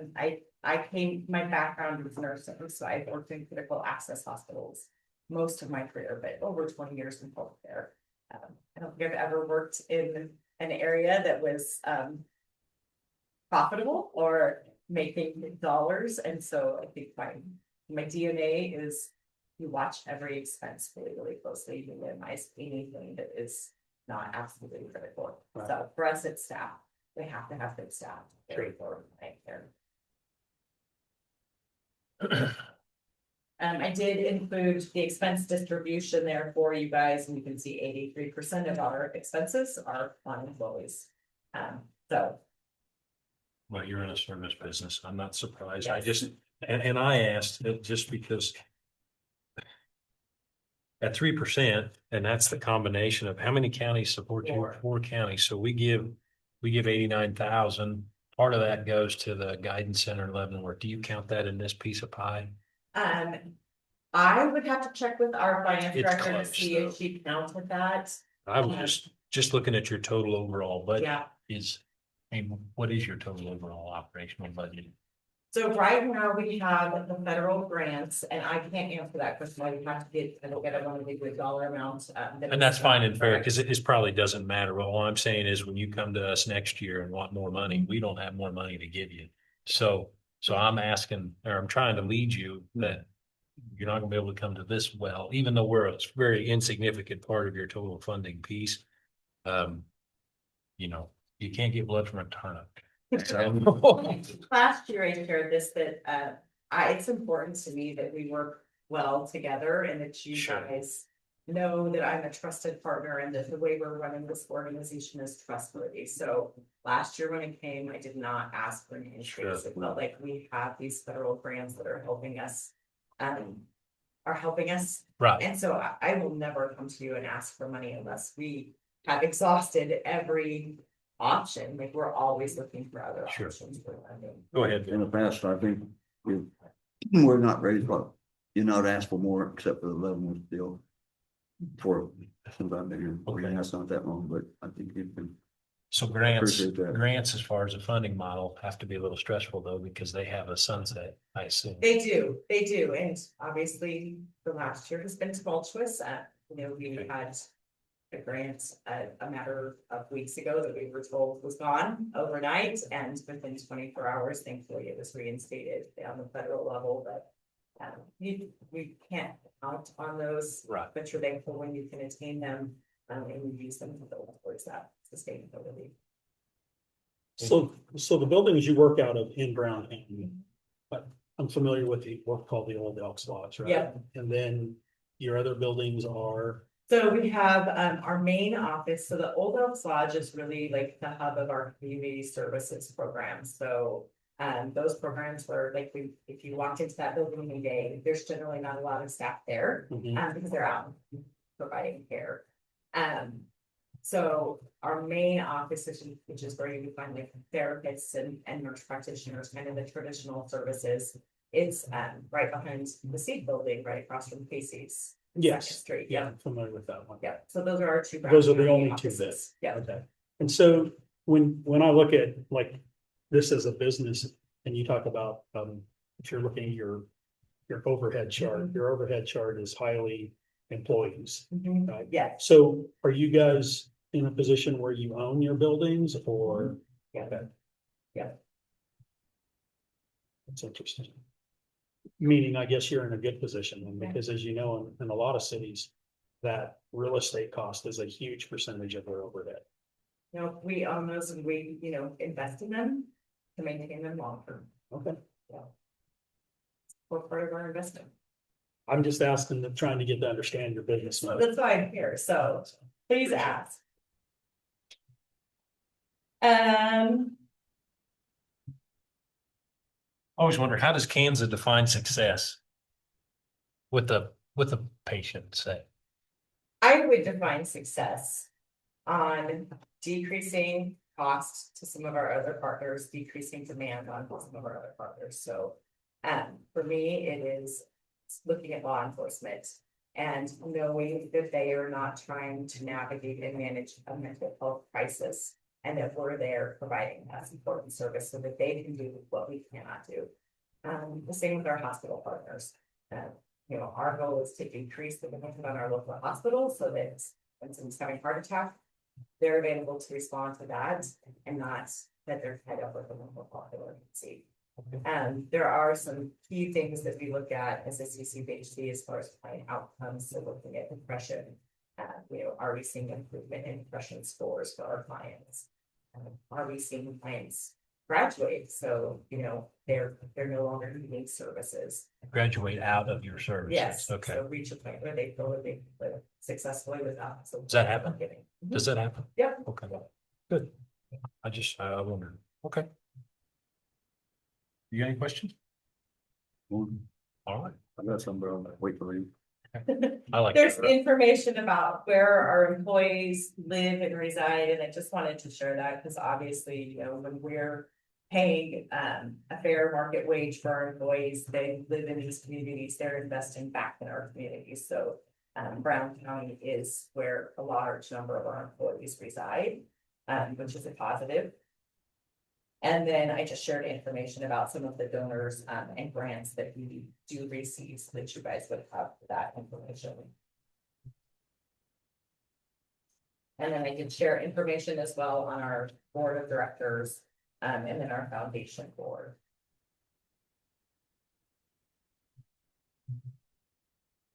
So any questions about that? Because I do want to make sure that we talk about our board membership because we should have 3 representatives from Brown County. And we are short 1 at this point. So as part of our CCBHC model of care, one of the requirements that we have is that our board has to be composed at least 51% of individuals that have what they call lived experience with substance use or mental health issues. So essentially, you don't want a bunch of people who have no personal knowledge or awareness. Guiding your agency or moving that forward, so So what percent you said? it's 51%. So we do have a Brown County vacancy, we had an application from a resident in Brown County who was interested in serving on our board. I sent that to you, but Mitchell Romine, he very passionate about what we're doing and helping ensure that Kansas is operating with integrity and meeting the community need. So I was hoping that you guys would approve his nomination to our board of directors. Yeah, we have that. We actually have his resume here. We keep looking at our iPads, we're not. Because you're right, I figured you catch that, We're looking at, yeah, what you gave us, so. a big packet. So where was that before? Page 30, before. Okay. Got so much stuff on here, so. I know, I was gonna say, how many pages is it? It's a lot. So in the past, when was the last time that there was a vacancy on the board, do you know? So we have had vacancies my entire year as CEO. And as I was learning, felt like this was not a great time to onboard new board members. So we have 14 board positions total. So the way it's structured is 14 board members, 3 from each of the counties that we serve. And then that county approves that board member to serve on that county's behalf. So the county's role is really this person going to represent our county and our interest in this organization well. And then we have 2 at-large positions, which can come from anywhere in those 4 counties.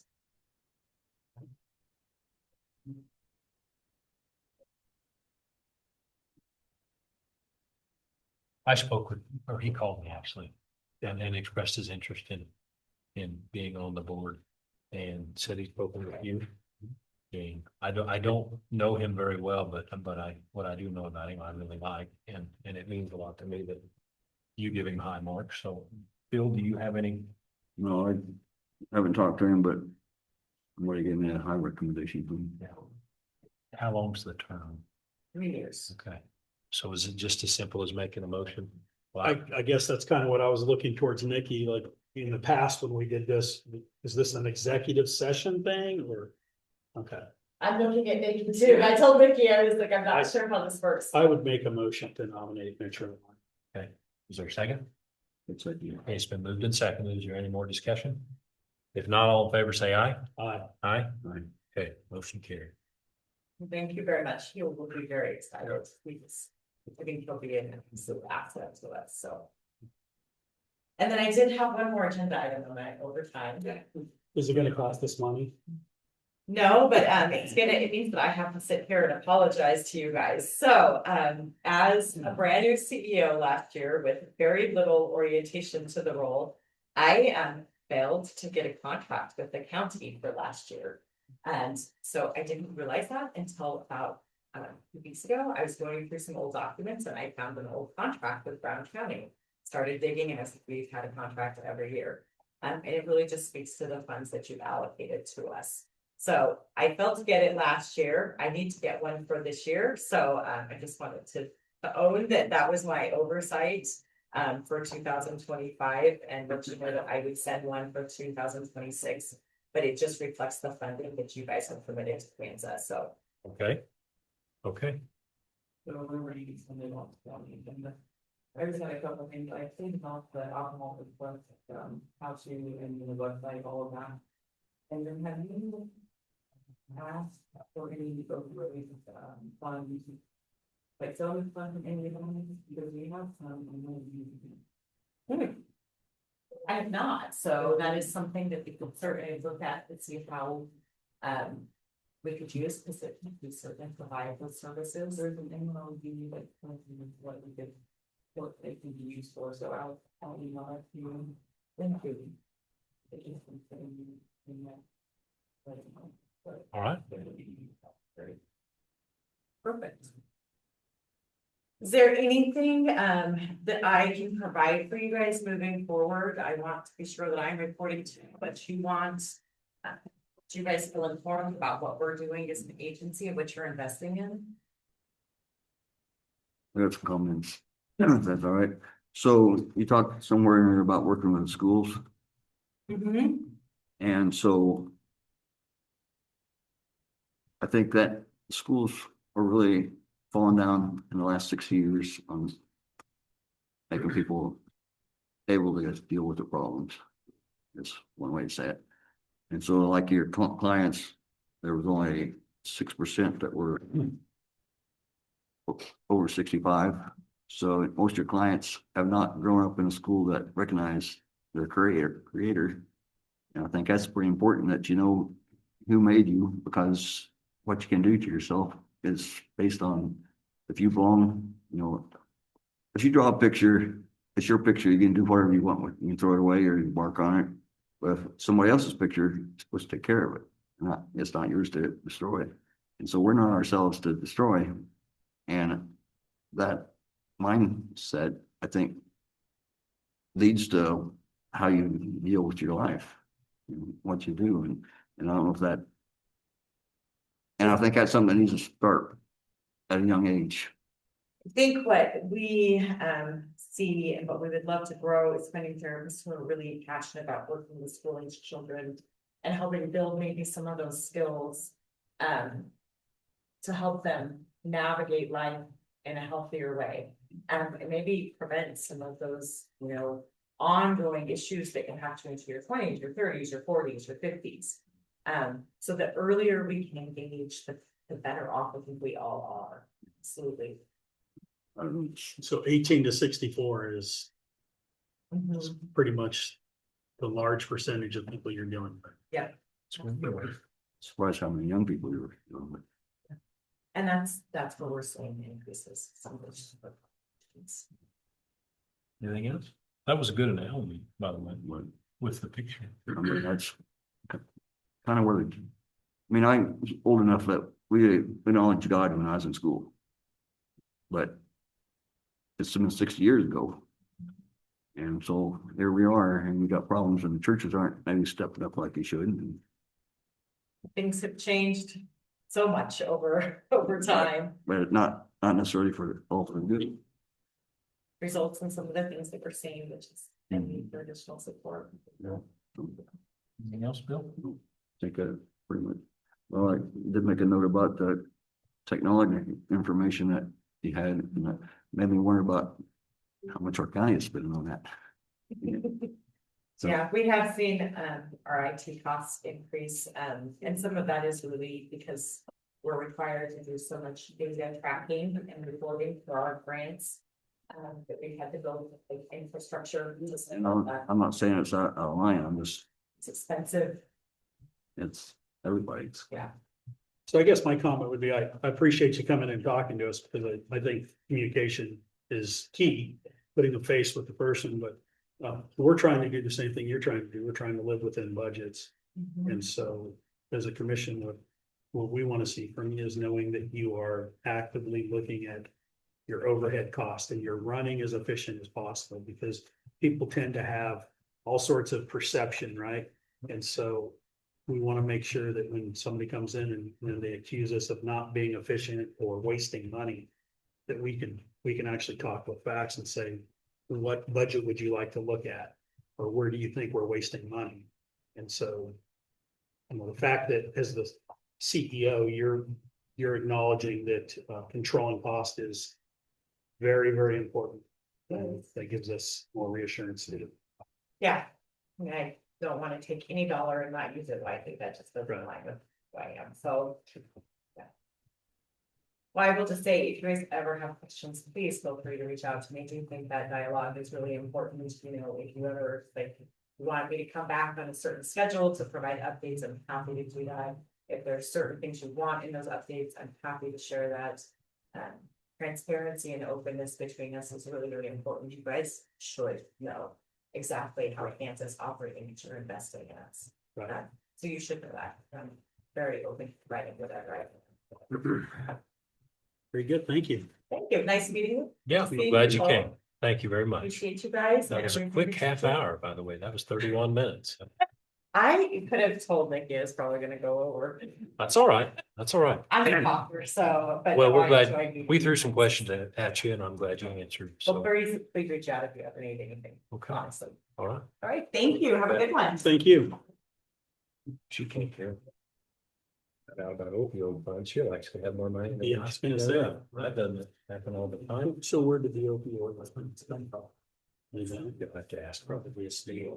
So it might be, Nick will tell you, so. I guess.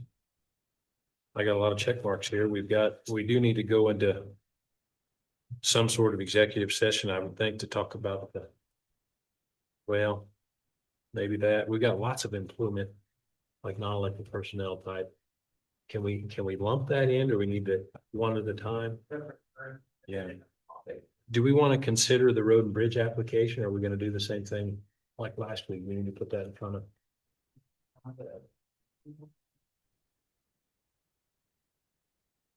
So can we talk about that right now without, talking about the individual, but just the application process? Okay, so we just won't name a name. Yeah, so my opinion is, and I, as you know, you guys have had me talking to the road and bridge guys since the inception of all this. And so when we get applications, I feel it's important that the guys that they're going to be working for, so obviously Jerry right now and John, that they're part of talking to these people. We can obviously take these things in and go over them and see if we have any comments, but ultimately I'd like to know that our foremen have some say in who is onboarding, but also making sure that we kind of go a different route with this process that if those applicants come in and if they are hired and if they are not working out in the first 90 days or whatever, that we make those decisions quickly instead of letting them kind of just fester along.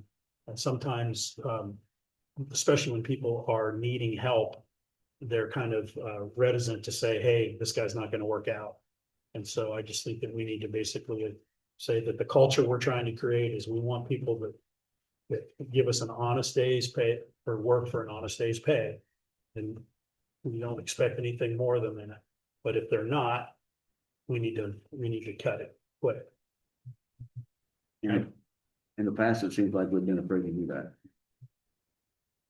Reluctant. Yeah, I Reluctant. like them. So I think that's the message, like when I've talked to Jerry or I've talked to John, is let's create a new culture. And that also brings you better applicants because people know, hey, this is an employer that is a good employer, but they don't put up with nonsense. And so. So are we gonna kick that to John then? Is he our de facto? Well, the reason being is right now, as it's currently running, as you know, Jerry has in place this group right now, where Yeah. John he doesn't. So if we hire somebody, they're going to work with John right now. That makes I'm sense. not saying that they couldn't be working with Jerry, it's just that he's the one that's down. And then obviously we have a hole in Fairview right now that we're trying to find the right person. And so as we move along and we get these applicants, John would be the person that they'd be working So with. he's the first level. If they clear John, then they come to us. John comes to us too. Yeah. Right. Okay. I like it. That's wonderful. Checks that off the list. I typed something up here. Do you gentlemen have anything you'd like to bring up? Do we have any developments? I want to go to the burn permit though, but until we get an emergency management director, maybe it's not a good time to talk about that. I did get some recon with the Atchison County Emergency Management Director. He had some pretty good ideas and I think makes sense. One of which is tying it instead of the state program that comes out of, it's not Pleasant Hill, I think it's Topeka, coming out of Topeka. This will actually, it's the Kansas Mesonet, which is through the K-State University, and we use the weather station that sits here just east of town. kind of on the Highland Community College farm. If you guys are looking for something to do, get online and check that out. And it actually has a fire ratings, and it has a 1 week look at, which makes it a little better, for planning. And it's more localized. It's based on that information from that data center, wind and data collection device. I wanted to ask you about the landfill, the transfer station building. I know we had some problems there that you were involved in. Feel pretty good about where things are. Is there an update? Yeah, that you'd like to I can give you an update. So how did we get here? Is that what, Bill, I don't know if you've heard much about it, and Nikki probably hasn't heard much about it as well, but without naming the name, we have a contractor that did some work for us, and we signed off on that work. And we were told, when I say we, I was the person out there, I was told that the work was performed by certain companies. And so that, which is good, because you hear that it's being performed by actual contractors with bonding, insurance, and all that. When I went back out to look at a few things and then talk to Don about some other issues, something came up and I noticed something that didn't seem right. So I started inquiring about it. And I contacted that contractor that supposedly did the work, and I was told, well, they didn't do the work. So that made me kind of wonder what's going on. So then I started looking a little bit closer and found some stuff that obviously was not done by a contractor. And I went and spoke with the contractor that did our work and brought it to his attention. And basically said that it needs to be fixed, or we are going to fix it and charge him back for that. So from that meeting, they've contacted a contractor from Marysville, I believe it is, who is licensed, bonded, and actually does the work. And he is at their expense bringing those corrections up to current standards. A couple of them were little, but one of them was fairly major. Yeah. A safety issue. Yeah, well, the original one was a safety issue. It was simply some overcurrent devices that, for whatever reason, I don't know if they grabbed them out of the wrong bin or whatever, and they're, until you actually open and start looking, it's they all look the same, but they have different numbers on them. And so the bottom line is they're doing the right thing. At first, they didn't seem like they were gonna do that, but once they did the right thing and that they're hiring a licensed contractor. I just spoke with him again 2 days ago. Actually, I'm sorry, Friday. And his schedule, he's fixed the immediate issues that were a safety issue. And his schedule basically is about 2 weeks before he performs the rest of it. But again, it's at no cost to us. And so I also reviewed the contract that they signed and that we let out, and it's a very short form contract. There is a warranty clause in there that I cited. And so under the warranty clause, they're moving forward and fixing that issue. But it's, again, another good example of why we have to be diligent when we are letting out a contract. We need to take a look at our forms. The verbiage in those contracts needs to be a little bit more inclusive on what we want.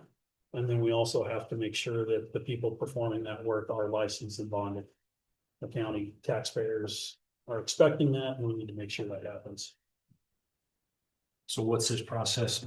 What's it look like in the future? Does the contract look different? Are we going to put different requirements? I think the contract definitely needs to look different, and that's because it's a very short form contract that is a little subjective. And it needs to be, I don't know the next time the county has a project, if that's 6 months from now or a year from now or whatever, but before the contract goes out, we need to at least, we have a county counselor, get them involved in taking a look at it. And as a contractor, when I looked at it, I thought I would have loved to sign this, because it's All right, don't make me feel bad. Okay, so then as a county, as a government agency, we have access to a lot of knowledgeable people, attorneys, things like that. Do we need to do anything for the people in the county that may get in this sort of fix that don't have access to the resources? I mean, Yeah, I think Brown County should adopt. And this is something that I would like to see the city of Hiawatha partner with us on. I don't know if that's possible at this point or not, but there are certain things that we can do in our contracts going forward, saying that the work has to be done pursuant to what the state of Kansas is requiring. That's right. Okay, and it doesn't have to be, we don't have to create this giant bureaucracy that makes it impossible for contractors to do work here.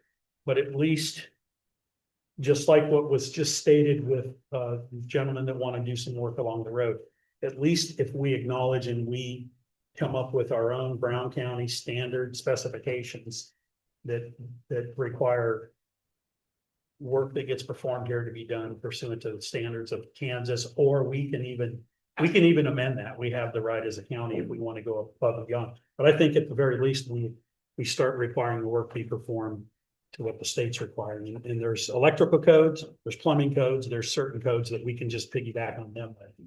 And that would be in the language of the next contract that we let. that's Brown County government or Brown County? It's Brown County government, meaning that way, your question is, if you have a resident in Brown County and they go out on their own and they hire a contractor to come in, at least in that county, that contractor is required to do the minimum standards that, like I said, the state is required. Right now, it's not that way.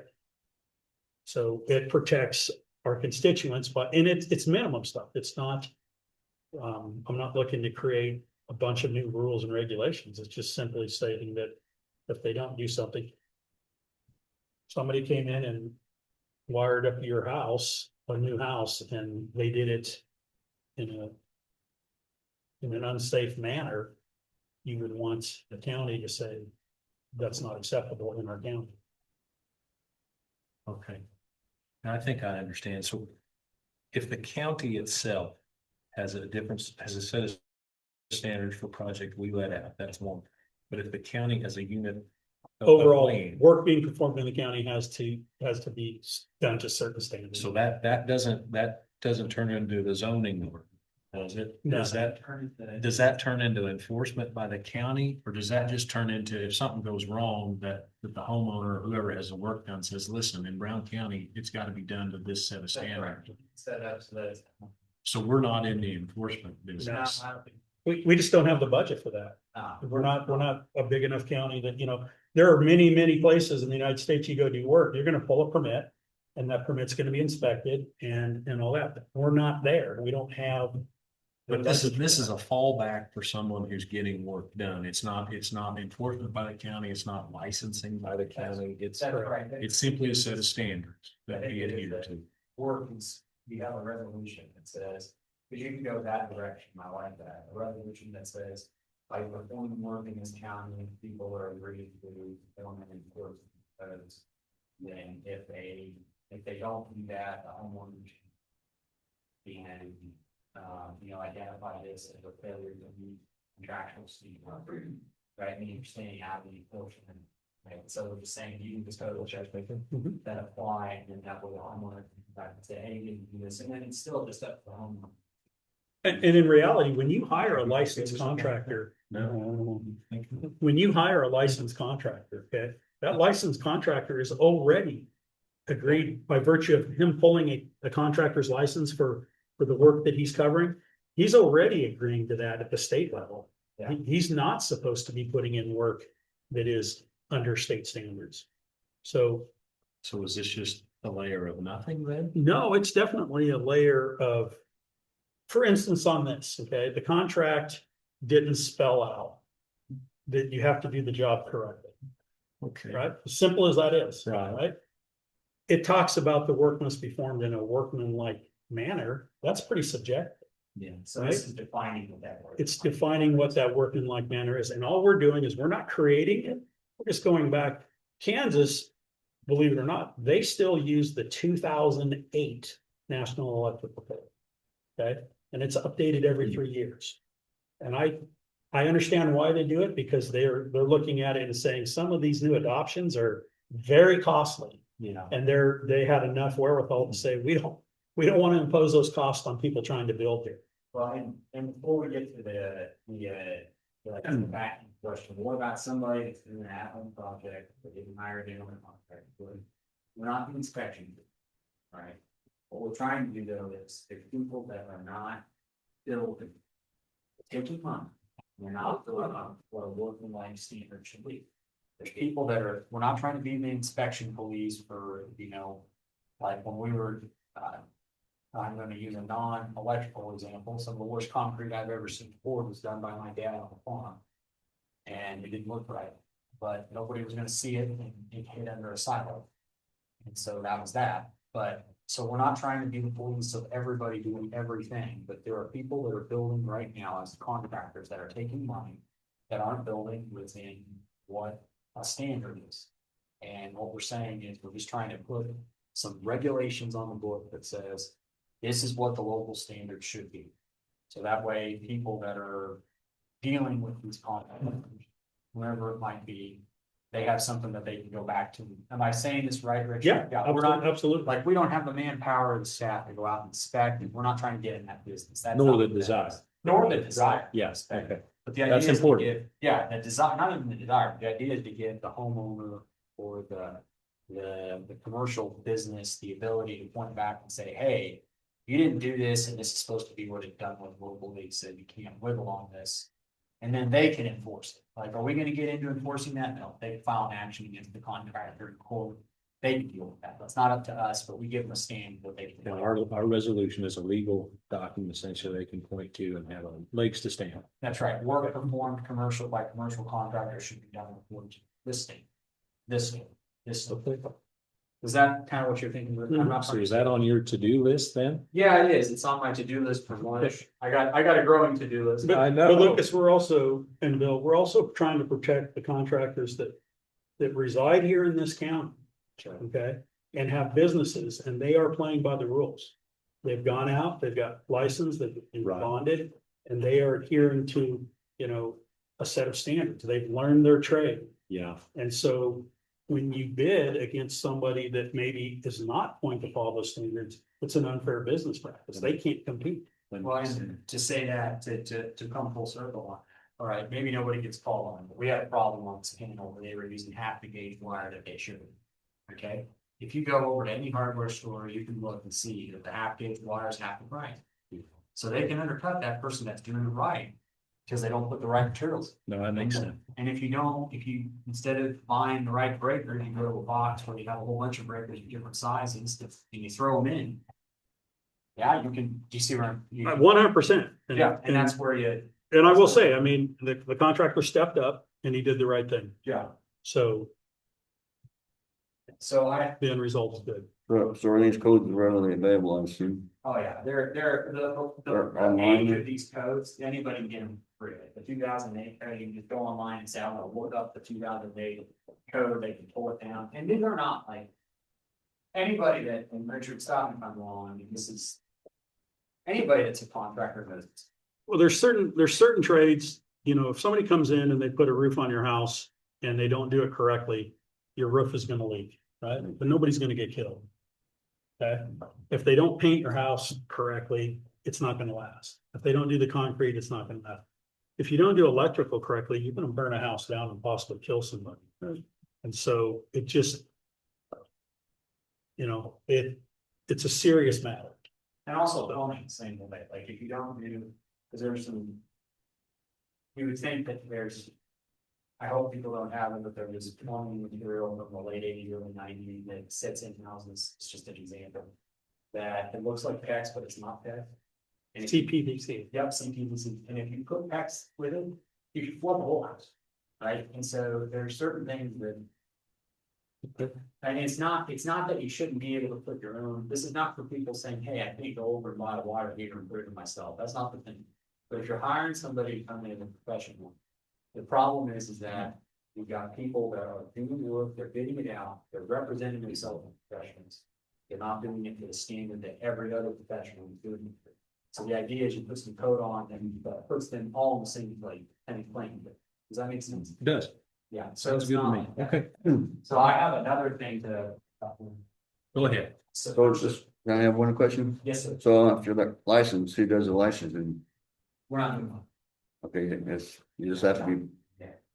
Okay, I wouldn't, I wouldn't. I don't, yeah, I don't No. want to go that way. Licensing.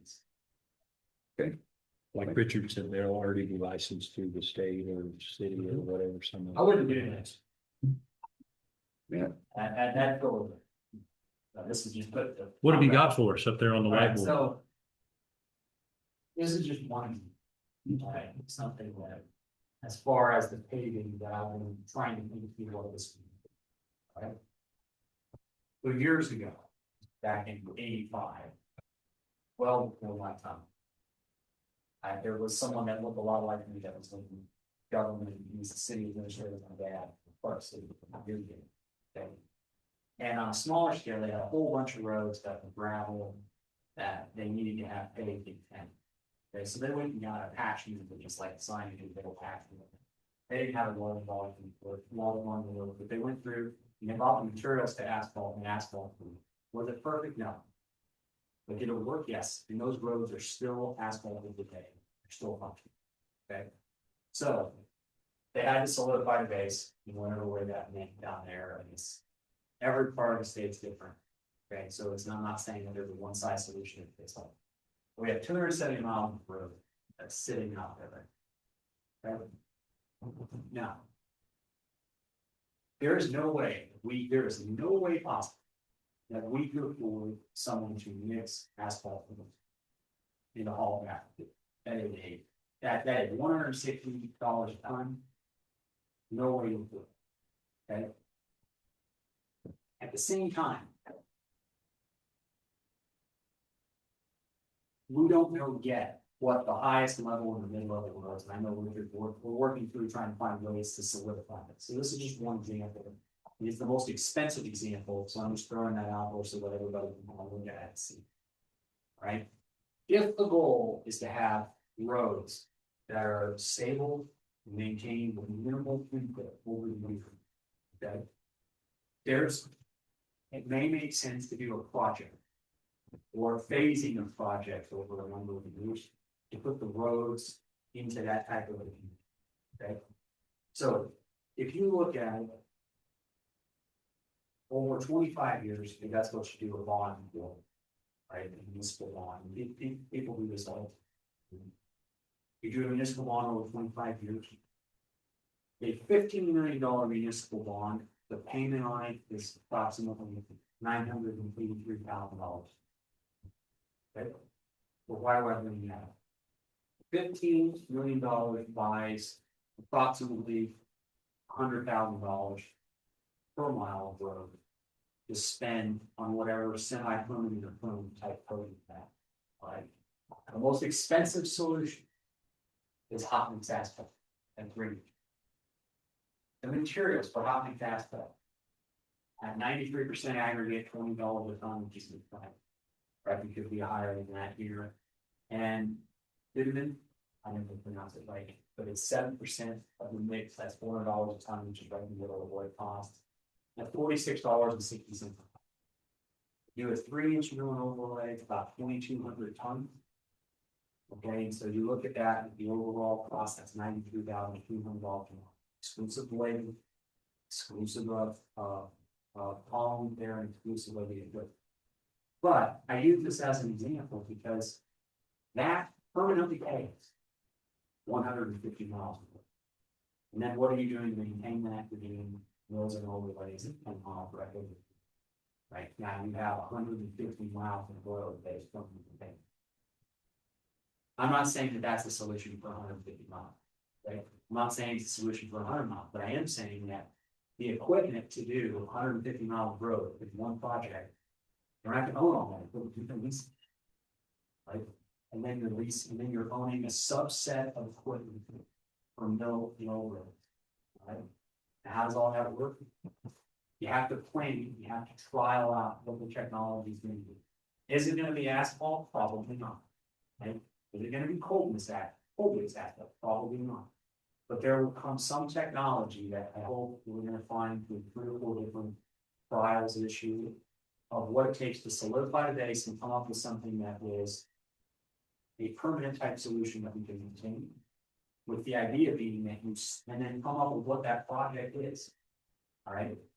And if it turns out to be financing, okay, through a large, like a permanent road project. And if we were able to figure out how to fit in within 15 or even $20 million, 150 miles of road, right? You just cut your ongoing maintenance responsibility into half. You don't have to hire a rebuild or rebuild your own bridge, you have to hire half the staff that. You have to spend half the money on equipment. And if you 10 miles of mill and overlay or slurry seal, because you don't even have to do on all, you don't have to do mill and overlay every year. That takes a matter of a couple of weeks, 3 or 4 weeks. You're not spending what you were spending, and you have a better road product longitudinally on the road. Now, we can't afford to do this at $1 million. You have to basically self-perform that. And is it hard to self-perform that? Are you saying layer on asphalt? Yes. Sedgwick County used to have their own asphalt back in the 80s. Is it hard to self-perform? Should I say that it's hard to should I say that out loud? Is it hard to self-perform someone that's running through the building that doesn't do? So You're running. I understand there to be a fairly small profit margin in asphalt. If I was to bid this as a contractor, you have a fairly tight window. Is that true? I don't know in this area what their window is. I can tell you, electrical work used to be, 25 to 32% margins all the time, and when I retired, it was 7 to 11% margins. So the number, Because of the number of people doing it. I have no idea in this area. the number I was told was between 7 and 10%. There you go. So when you start, and they figure everything in, like you have your rolling stock number you talk about and all this. I love the idea. I mean, I'm not going one way or the other. I think it's great. If you could you're going to spend the money anyway. If you do a bond issue, I'm not saying that's the answer. Nobody get excited, but you do fix your costs on that section of road as long as the pavement material lasts as long as the bond. And we did 3 inches on this 270th. I think he gave us a 20-year life. We cut it to 2 to save some money. He gave us about 15 is what I thought it would be. So in theory, a 3-year could do 20 years with minimum maintenance. I think our road and bridge crews, their labor could be much more profitably allocated towards not being road pavers per se, but road maintainers like bridges and ditches and trees and things like that. But I'm not against it. It all sounds wonderful. I just don't, how many people does it take to run an asphalt crew? It depends on how you run the asphalt. Yeah. And depending on what you're trying to do, like you do this in phases. Yeah. Okay, you have to rock through the big call on something to do, it's not perfect, but they're absolutely right, you emphasize out equipment. The margin for them, you've got a labor, okay, but you have to figure out what they're spending money. Yeah. Okay, you have to spend money to move product from a base camp to the field and back and forth. So you got fuel costs. You got truck costs. We already in truck. You got labor costs. They're already paid. Right? You've got materials costs. Well, materials costs are identified there. Materials costs are 20 to 25% of the overall. And then you've got a margin. You've got insurance cost ratio. Right? You've got engineering costs. We're not engineering. We're doing overlay. We're existing roads. You have independent inspection costs. Well, we're self-performing, so we have inspection. So you put all those things together, and yes, if they're spending money from a business perspective, if I were bidding and I bid this under $100, I'm not going to make money. But they're right. The margins are 7 to 11%. And then as a general contractor, I would like to figure out how to make some money. on that. I also like to figure out how to make some money on my materials. Sure. Right, so They're marking up all that, they're marking it all, up. So they're, and they should. and they should, that's how, They're in business to make money. Yeah, yeah. Trucks break down and things like that, 100%. yeah. that's how they make. But the other thing too is, so. You're gonna have people saying, hey, I heard that they're gonna do their own asphalt.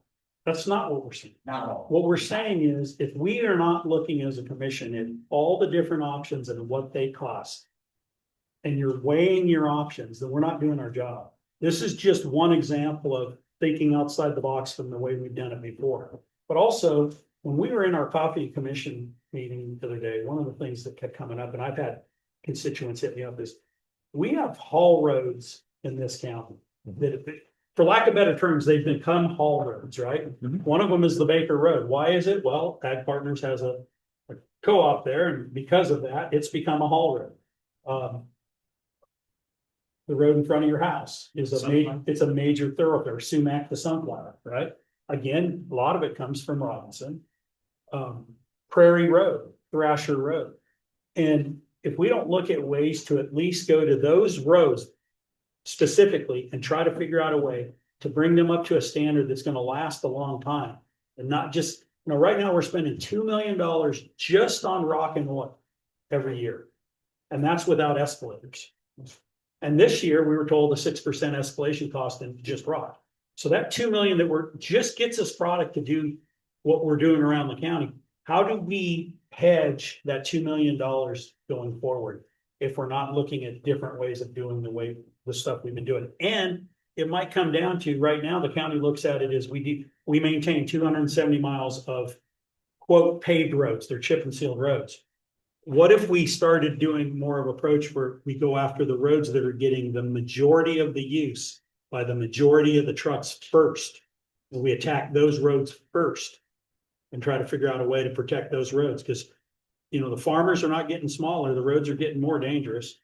I can't tell you how many people talk about going down the roads in semi trucks, and that crown is not good. So all of this that we're talking about is not, we found the magic pill to take. It's not that at all. It's simply thinking outside the box and then trying to figure out what it's going to cost us and how we go forward. And there may not be one right thing that we do. I just know we can't just keep putting chip and seal on top of roads that are already in trouble. And I would also say that I'm, maybe more so than others, more sensitive. I'm not just a government person. I also am a developer by example, right? So I don't want people to not take profit, that or make money. Problem is that if we spend, and people have to understand, we have 270 miles. If right now, if we spend commercial rates to spend $1 million on a mile of road, we only have a $4 million road in Richmond. Like there's no bucket of money that will facilitate us paving this town. Or solidifying the road in a way that don't take long-term maintenance that we probably can't afford down the road. Okay, like it's not hard, it's not easier to find skilled road and bridge operators than it was 10 years ago. Right? The cost of the Lot harder. right, it's a lot. Cost of equipment's going, cost of material is going. Like we don't have whether we want to or not, regardless of your political philosophy, right? We can only spend so much. There is not an ability to raise tax, even if you wanted to raise tax. You don't have the ability to do that. We can't be. The taxes will not support that. So you have to come up with alternative solutions. And what that means, it's probably testing this year on 3 or 4 different. We know what asphalt is. There's some other potential technology that, whether it's the soybean guys or Jet Hand and some of the mix that they have down there, identify a couple of road patches that we can try, see what it is, and then we can come back and hopefully the goal is, can we stabilize some of these larger sections, right? Some of it's gonna have to probably be, what does asphalt mean? If it's really heavy use, right? But then also, what does a mix of stabilizing the base mean over a period of time? Cause if you stair step it, and maybe it's, I'm just throwing out some numbers, 120K for materials for asphalt. Okay, cause you got some waste in there, and then you find this middle that's 60 to 8K. For the mid-tier level roads, right, and then you've got a lesser solution or less of that. For the lower tier roads, then you've got something that you can spend for. Then you've got a hierarchy, and then over time, these roads are supposed to, you know, you've got the apex of the roads. Which is the heavy use. And you've got sort of this mid-tier, which lives in there, and then the lower tier. But you're supposed to be able to produce product. You know, what the goal would be is, okay, we're spending less upfront on this, but over time. We're building these and bridging these into the mid-tier roads, and they're taking these and putting these up sort of into this. So that you have roads that over time are getting better, you know, we're tiering our spend. So that you, 5 years from now or 7 years from now, you're looking and you're saying, I'm using half of the labor necessary that I did for, I've got a much improved road product. And it's sustainable. I think that's the goal we're trying to come up with. Richard, am I misstating? No, I mean, You're just trying, we're trying to come up with some alternative solutions. You know, another thing too, guys, is contractors, it's no secret. A huge part of contractors' expense is mobilization when they move into an area that they're not normally there, right? That's a huge part. So the way my mind works is, you know, we're not there right now. But the state of California has a job that's going from Horton to the state line here. Yep. And they're gonna be setting up a batch plant right off of our highway here. That's right. For that project. If we can get to the point where we know where our bad roads are, the worst of the worst. When you have a contractor that has a batch plant, their price to do a job for us is significantly better because they're already set up and mobilized. Right? Absolutely. And so if we could get into the spirit of trying to identify the worst part, you know, it might just be a 200-foot stretch of a road that's really bad. But when you see the state do a job and they mobilize, you know, 36 was done what, last year or the year before? And you see these big companies come in and build a batch plant. That's the time to go out there and say, what's our price now to do this? And maybe have in reserve a little bit of money where, like we were talking, identify which roads need it first. And be able to move on that. That's where you can save money as well. Instead of saying, what does it cost to repair this road and have somebody bid on it and come in and do that. Just things that we need to be thinking about as a commission. Absolutely. And that's as much as I wanted to spend on that, but I wanted to at least, now that we have a whiteboard, I wanted to go through the exercise of what it starts to look like and then what the end goal is. So again, it's not numbers driven. It's no different than what you'd be doing. I mean, we're just doing like a profit analysis. We're figuring out what we can afford to spend money on, what we're going to make money off of. We're doing short, medium, and long term, right? And our heavy use, we're investing the most in. In an inflationary price environment, debt is not always a bad thing. I'm against it on principle. Oh, I know. Yeah. But if a commission could come up with a plan, and I'm just gonna say, take 100 miles of roads in this county that we would call haul roads, I don't know, I didn't think of that before, but you're absolutely right. There are certain sections of these county roads that get very high percentage of that heavy traffic. Right. If we could address that, call it 100 miles. Through some sort of financing option, I'm not sure the mechanics and all that, but if you can address it and fix it.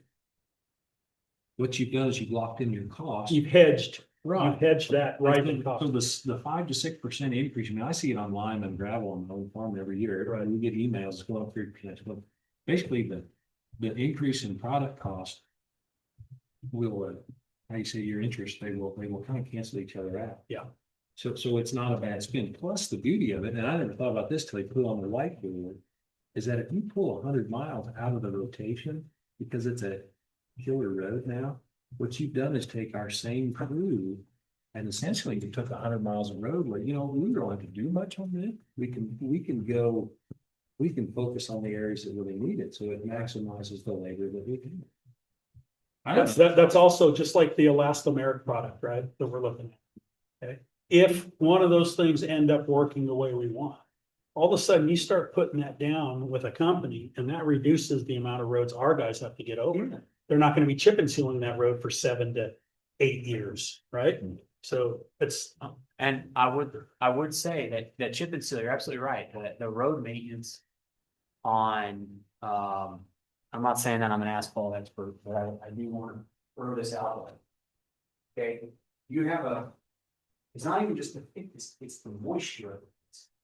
Okay, so if you have like a slurry seal at 5, okay, you're re-moisturizing it slurry at 5. There's an alternative 5 years. There's an alternative technology provider that goes in. In theory, if you have a 3-inch phase that you keep moist, you can perpetuate the life cycle of the road. Right, but a 3-year solid base 4 years.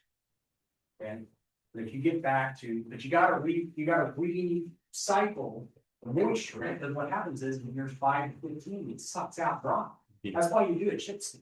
The chip seal is to re-moisturize, right? And not a chip seal, that's why you do a Millhola. You're re-moisturizing because the top of it is you're only keeping this lower part here away from water. So if you take it off the top, then that seeps back down, even if you fill in any cracks. That's what the minimum overlay does. So as long as we keep the top layer of it's moist, and we patch whatever's falling apart underneath through the weight, we're gonna be all right. We just have to keep it moist. So I don't know, there's different. what's interesting is I spent a lot of time online in the last 6 months looking at what other counties do. Yeah. Because it's always interesting, how are they doing? We're not unique, right? This county has the same problem, so how are these guys doing it? And there's so many different methods being performed. It's pretty interesting. Okay. Anyway, No, that's We're inspiring. we're not voting on anything, we're No. not agreeing to anything, we're No. just talking about I'm glad you threw it out. ideas. Okay. All right, we are at 3:43. It's been a long meeting. Does anyone need to take a break? Does anyone have any more business? I mean, we do need to talk about, we have the executive session at the beginning. Do we have a plan in regards to this? Do we need to talk about? So that got moved, why? He's not available? Yeah, he had someone turn sick and he had to cover for him. Okay. Do we need to have an executive session to discuss that, so when he gets here, we already know what we're doing? Because I noticed in your.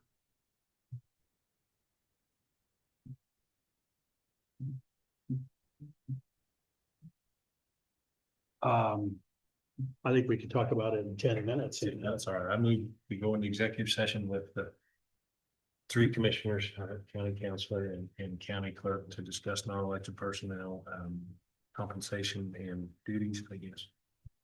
For 10 minutes. Is there a second? I'll second it. It's been moved and seconded. All in favor, say aye. Aye. Aye. So. Motion carried. 10 minutes. That means 3:54.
Okay. Oops, microphone back on. We're out of executive session, back into regular. There was no binding action taken. I would ask that we go back with the same group, the three commissioners, the attorney and the clerk, to discuss non-elected personnel, performance and duties, 5 minutes. Is there a second? Good secretary. It's been moved and seconded. All in favor, say aye. Aye. Aye. Aye. Okay, motion carried. 5 minutes. Thank you.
out of the executive session back into regular with no binding action taken. Now, it's been a long meeting. It's 4 o'clock. We've been very productive.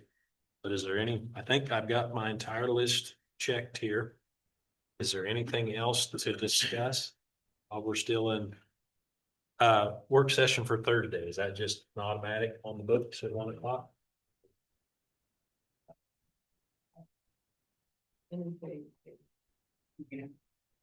See? With, Here in Bolton. oh, okay. If you ever want to talk to her. Okay. And you, Karen Wilson, the lady we met at the effing meeting. Yeah. Yeah, you know, never mind. You know everybody. Okay. Is it Wilson or Olson? Wilson. Wilson? Yeah, oh, that'll be wonderful. Okay, do we need to talk about this email we got from One Digital, formerly Wattcat? I'm not. Just what the information was how they. Yep. So the last time we visited with, he was gonna come back and review some of this stuff, kind of be in front of us. That's what I read there. Is that what we want them to do, gentlemen? Once a quarter. Once a quarter? Yeah. Yeah, this email at the very end of our packet And, here. you know, that doesn't necessarily mean he has to be here. It can be Zoom also. But just kind of checking in and so we know which way insurance is going, what it's looking like. And thank you for putting formerly Watco on there, because I understood he sold his business. I didn't know. So now they're One Digital, so. Is he still working for them then? He sold his business. Is he still gonna work for them or is it gonna be something new?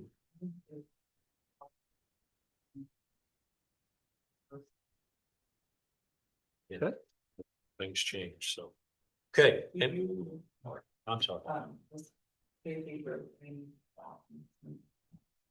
You wanna carry it through with me, because they're asking, we're gonna have to run a paper and have to set up man. People know the. Yeah, this is set up so there isn't a timeline under state statute for the minimum amount of time necessary to have it published before the meeting, but this puts it so that it would be the first 2 meetings from now, the first meeting in March that we would consider it. So you'd want to authorize the publication of it if you're okay with it.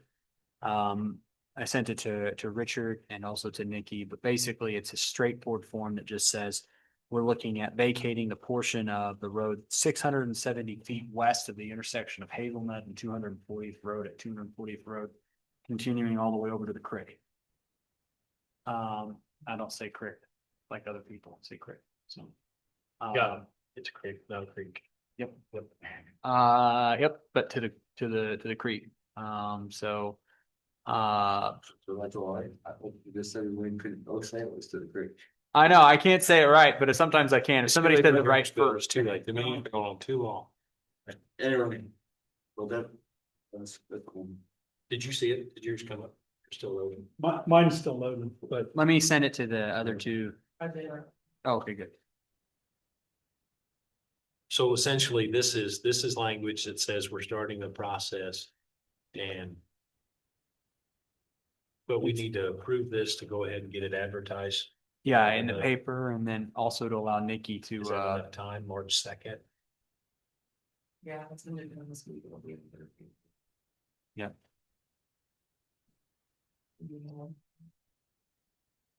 So it'll be around.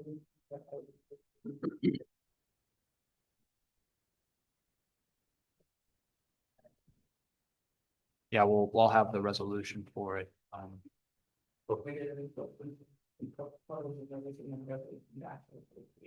Oh, we can do it either way. Yeah, we could take a resolution to authorize.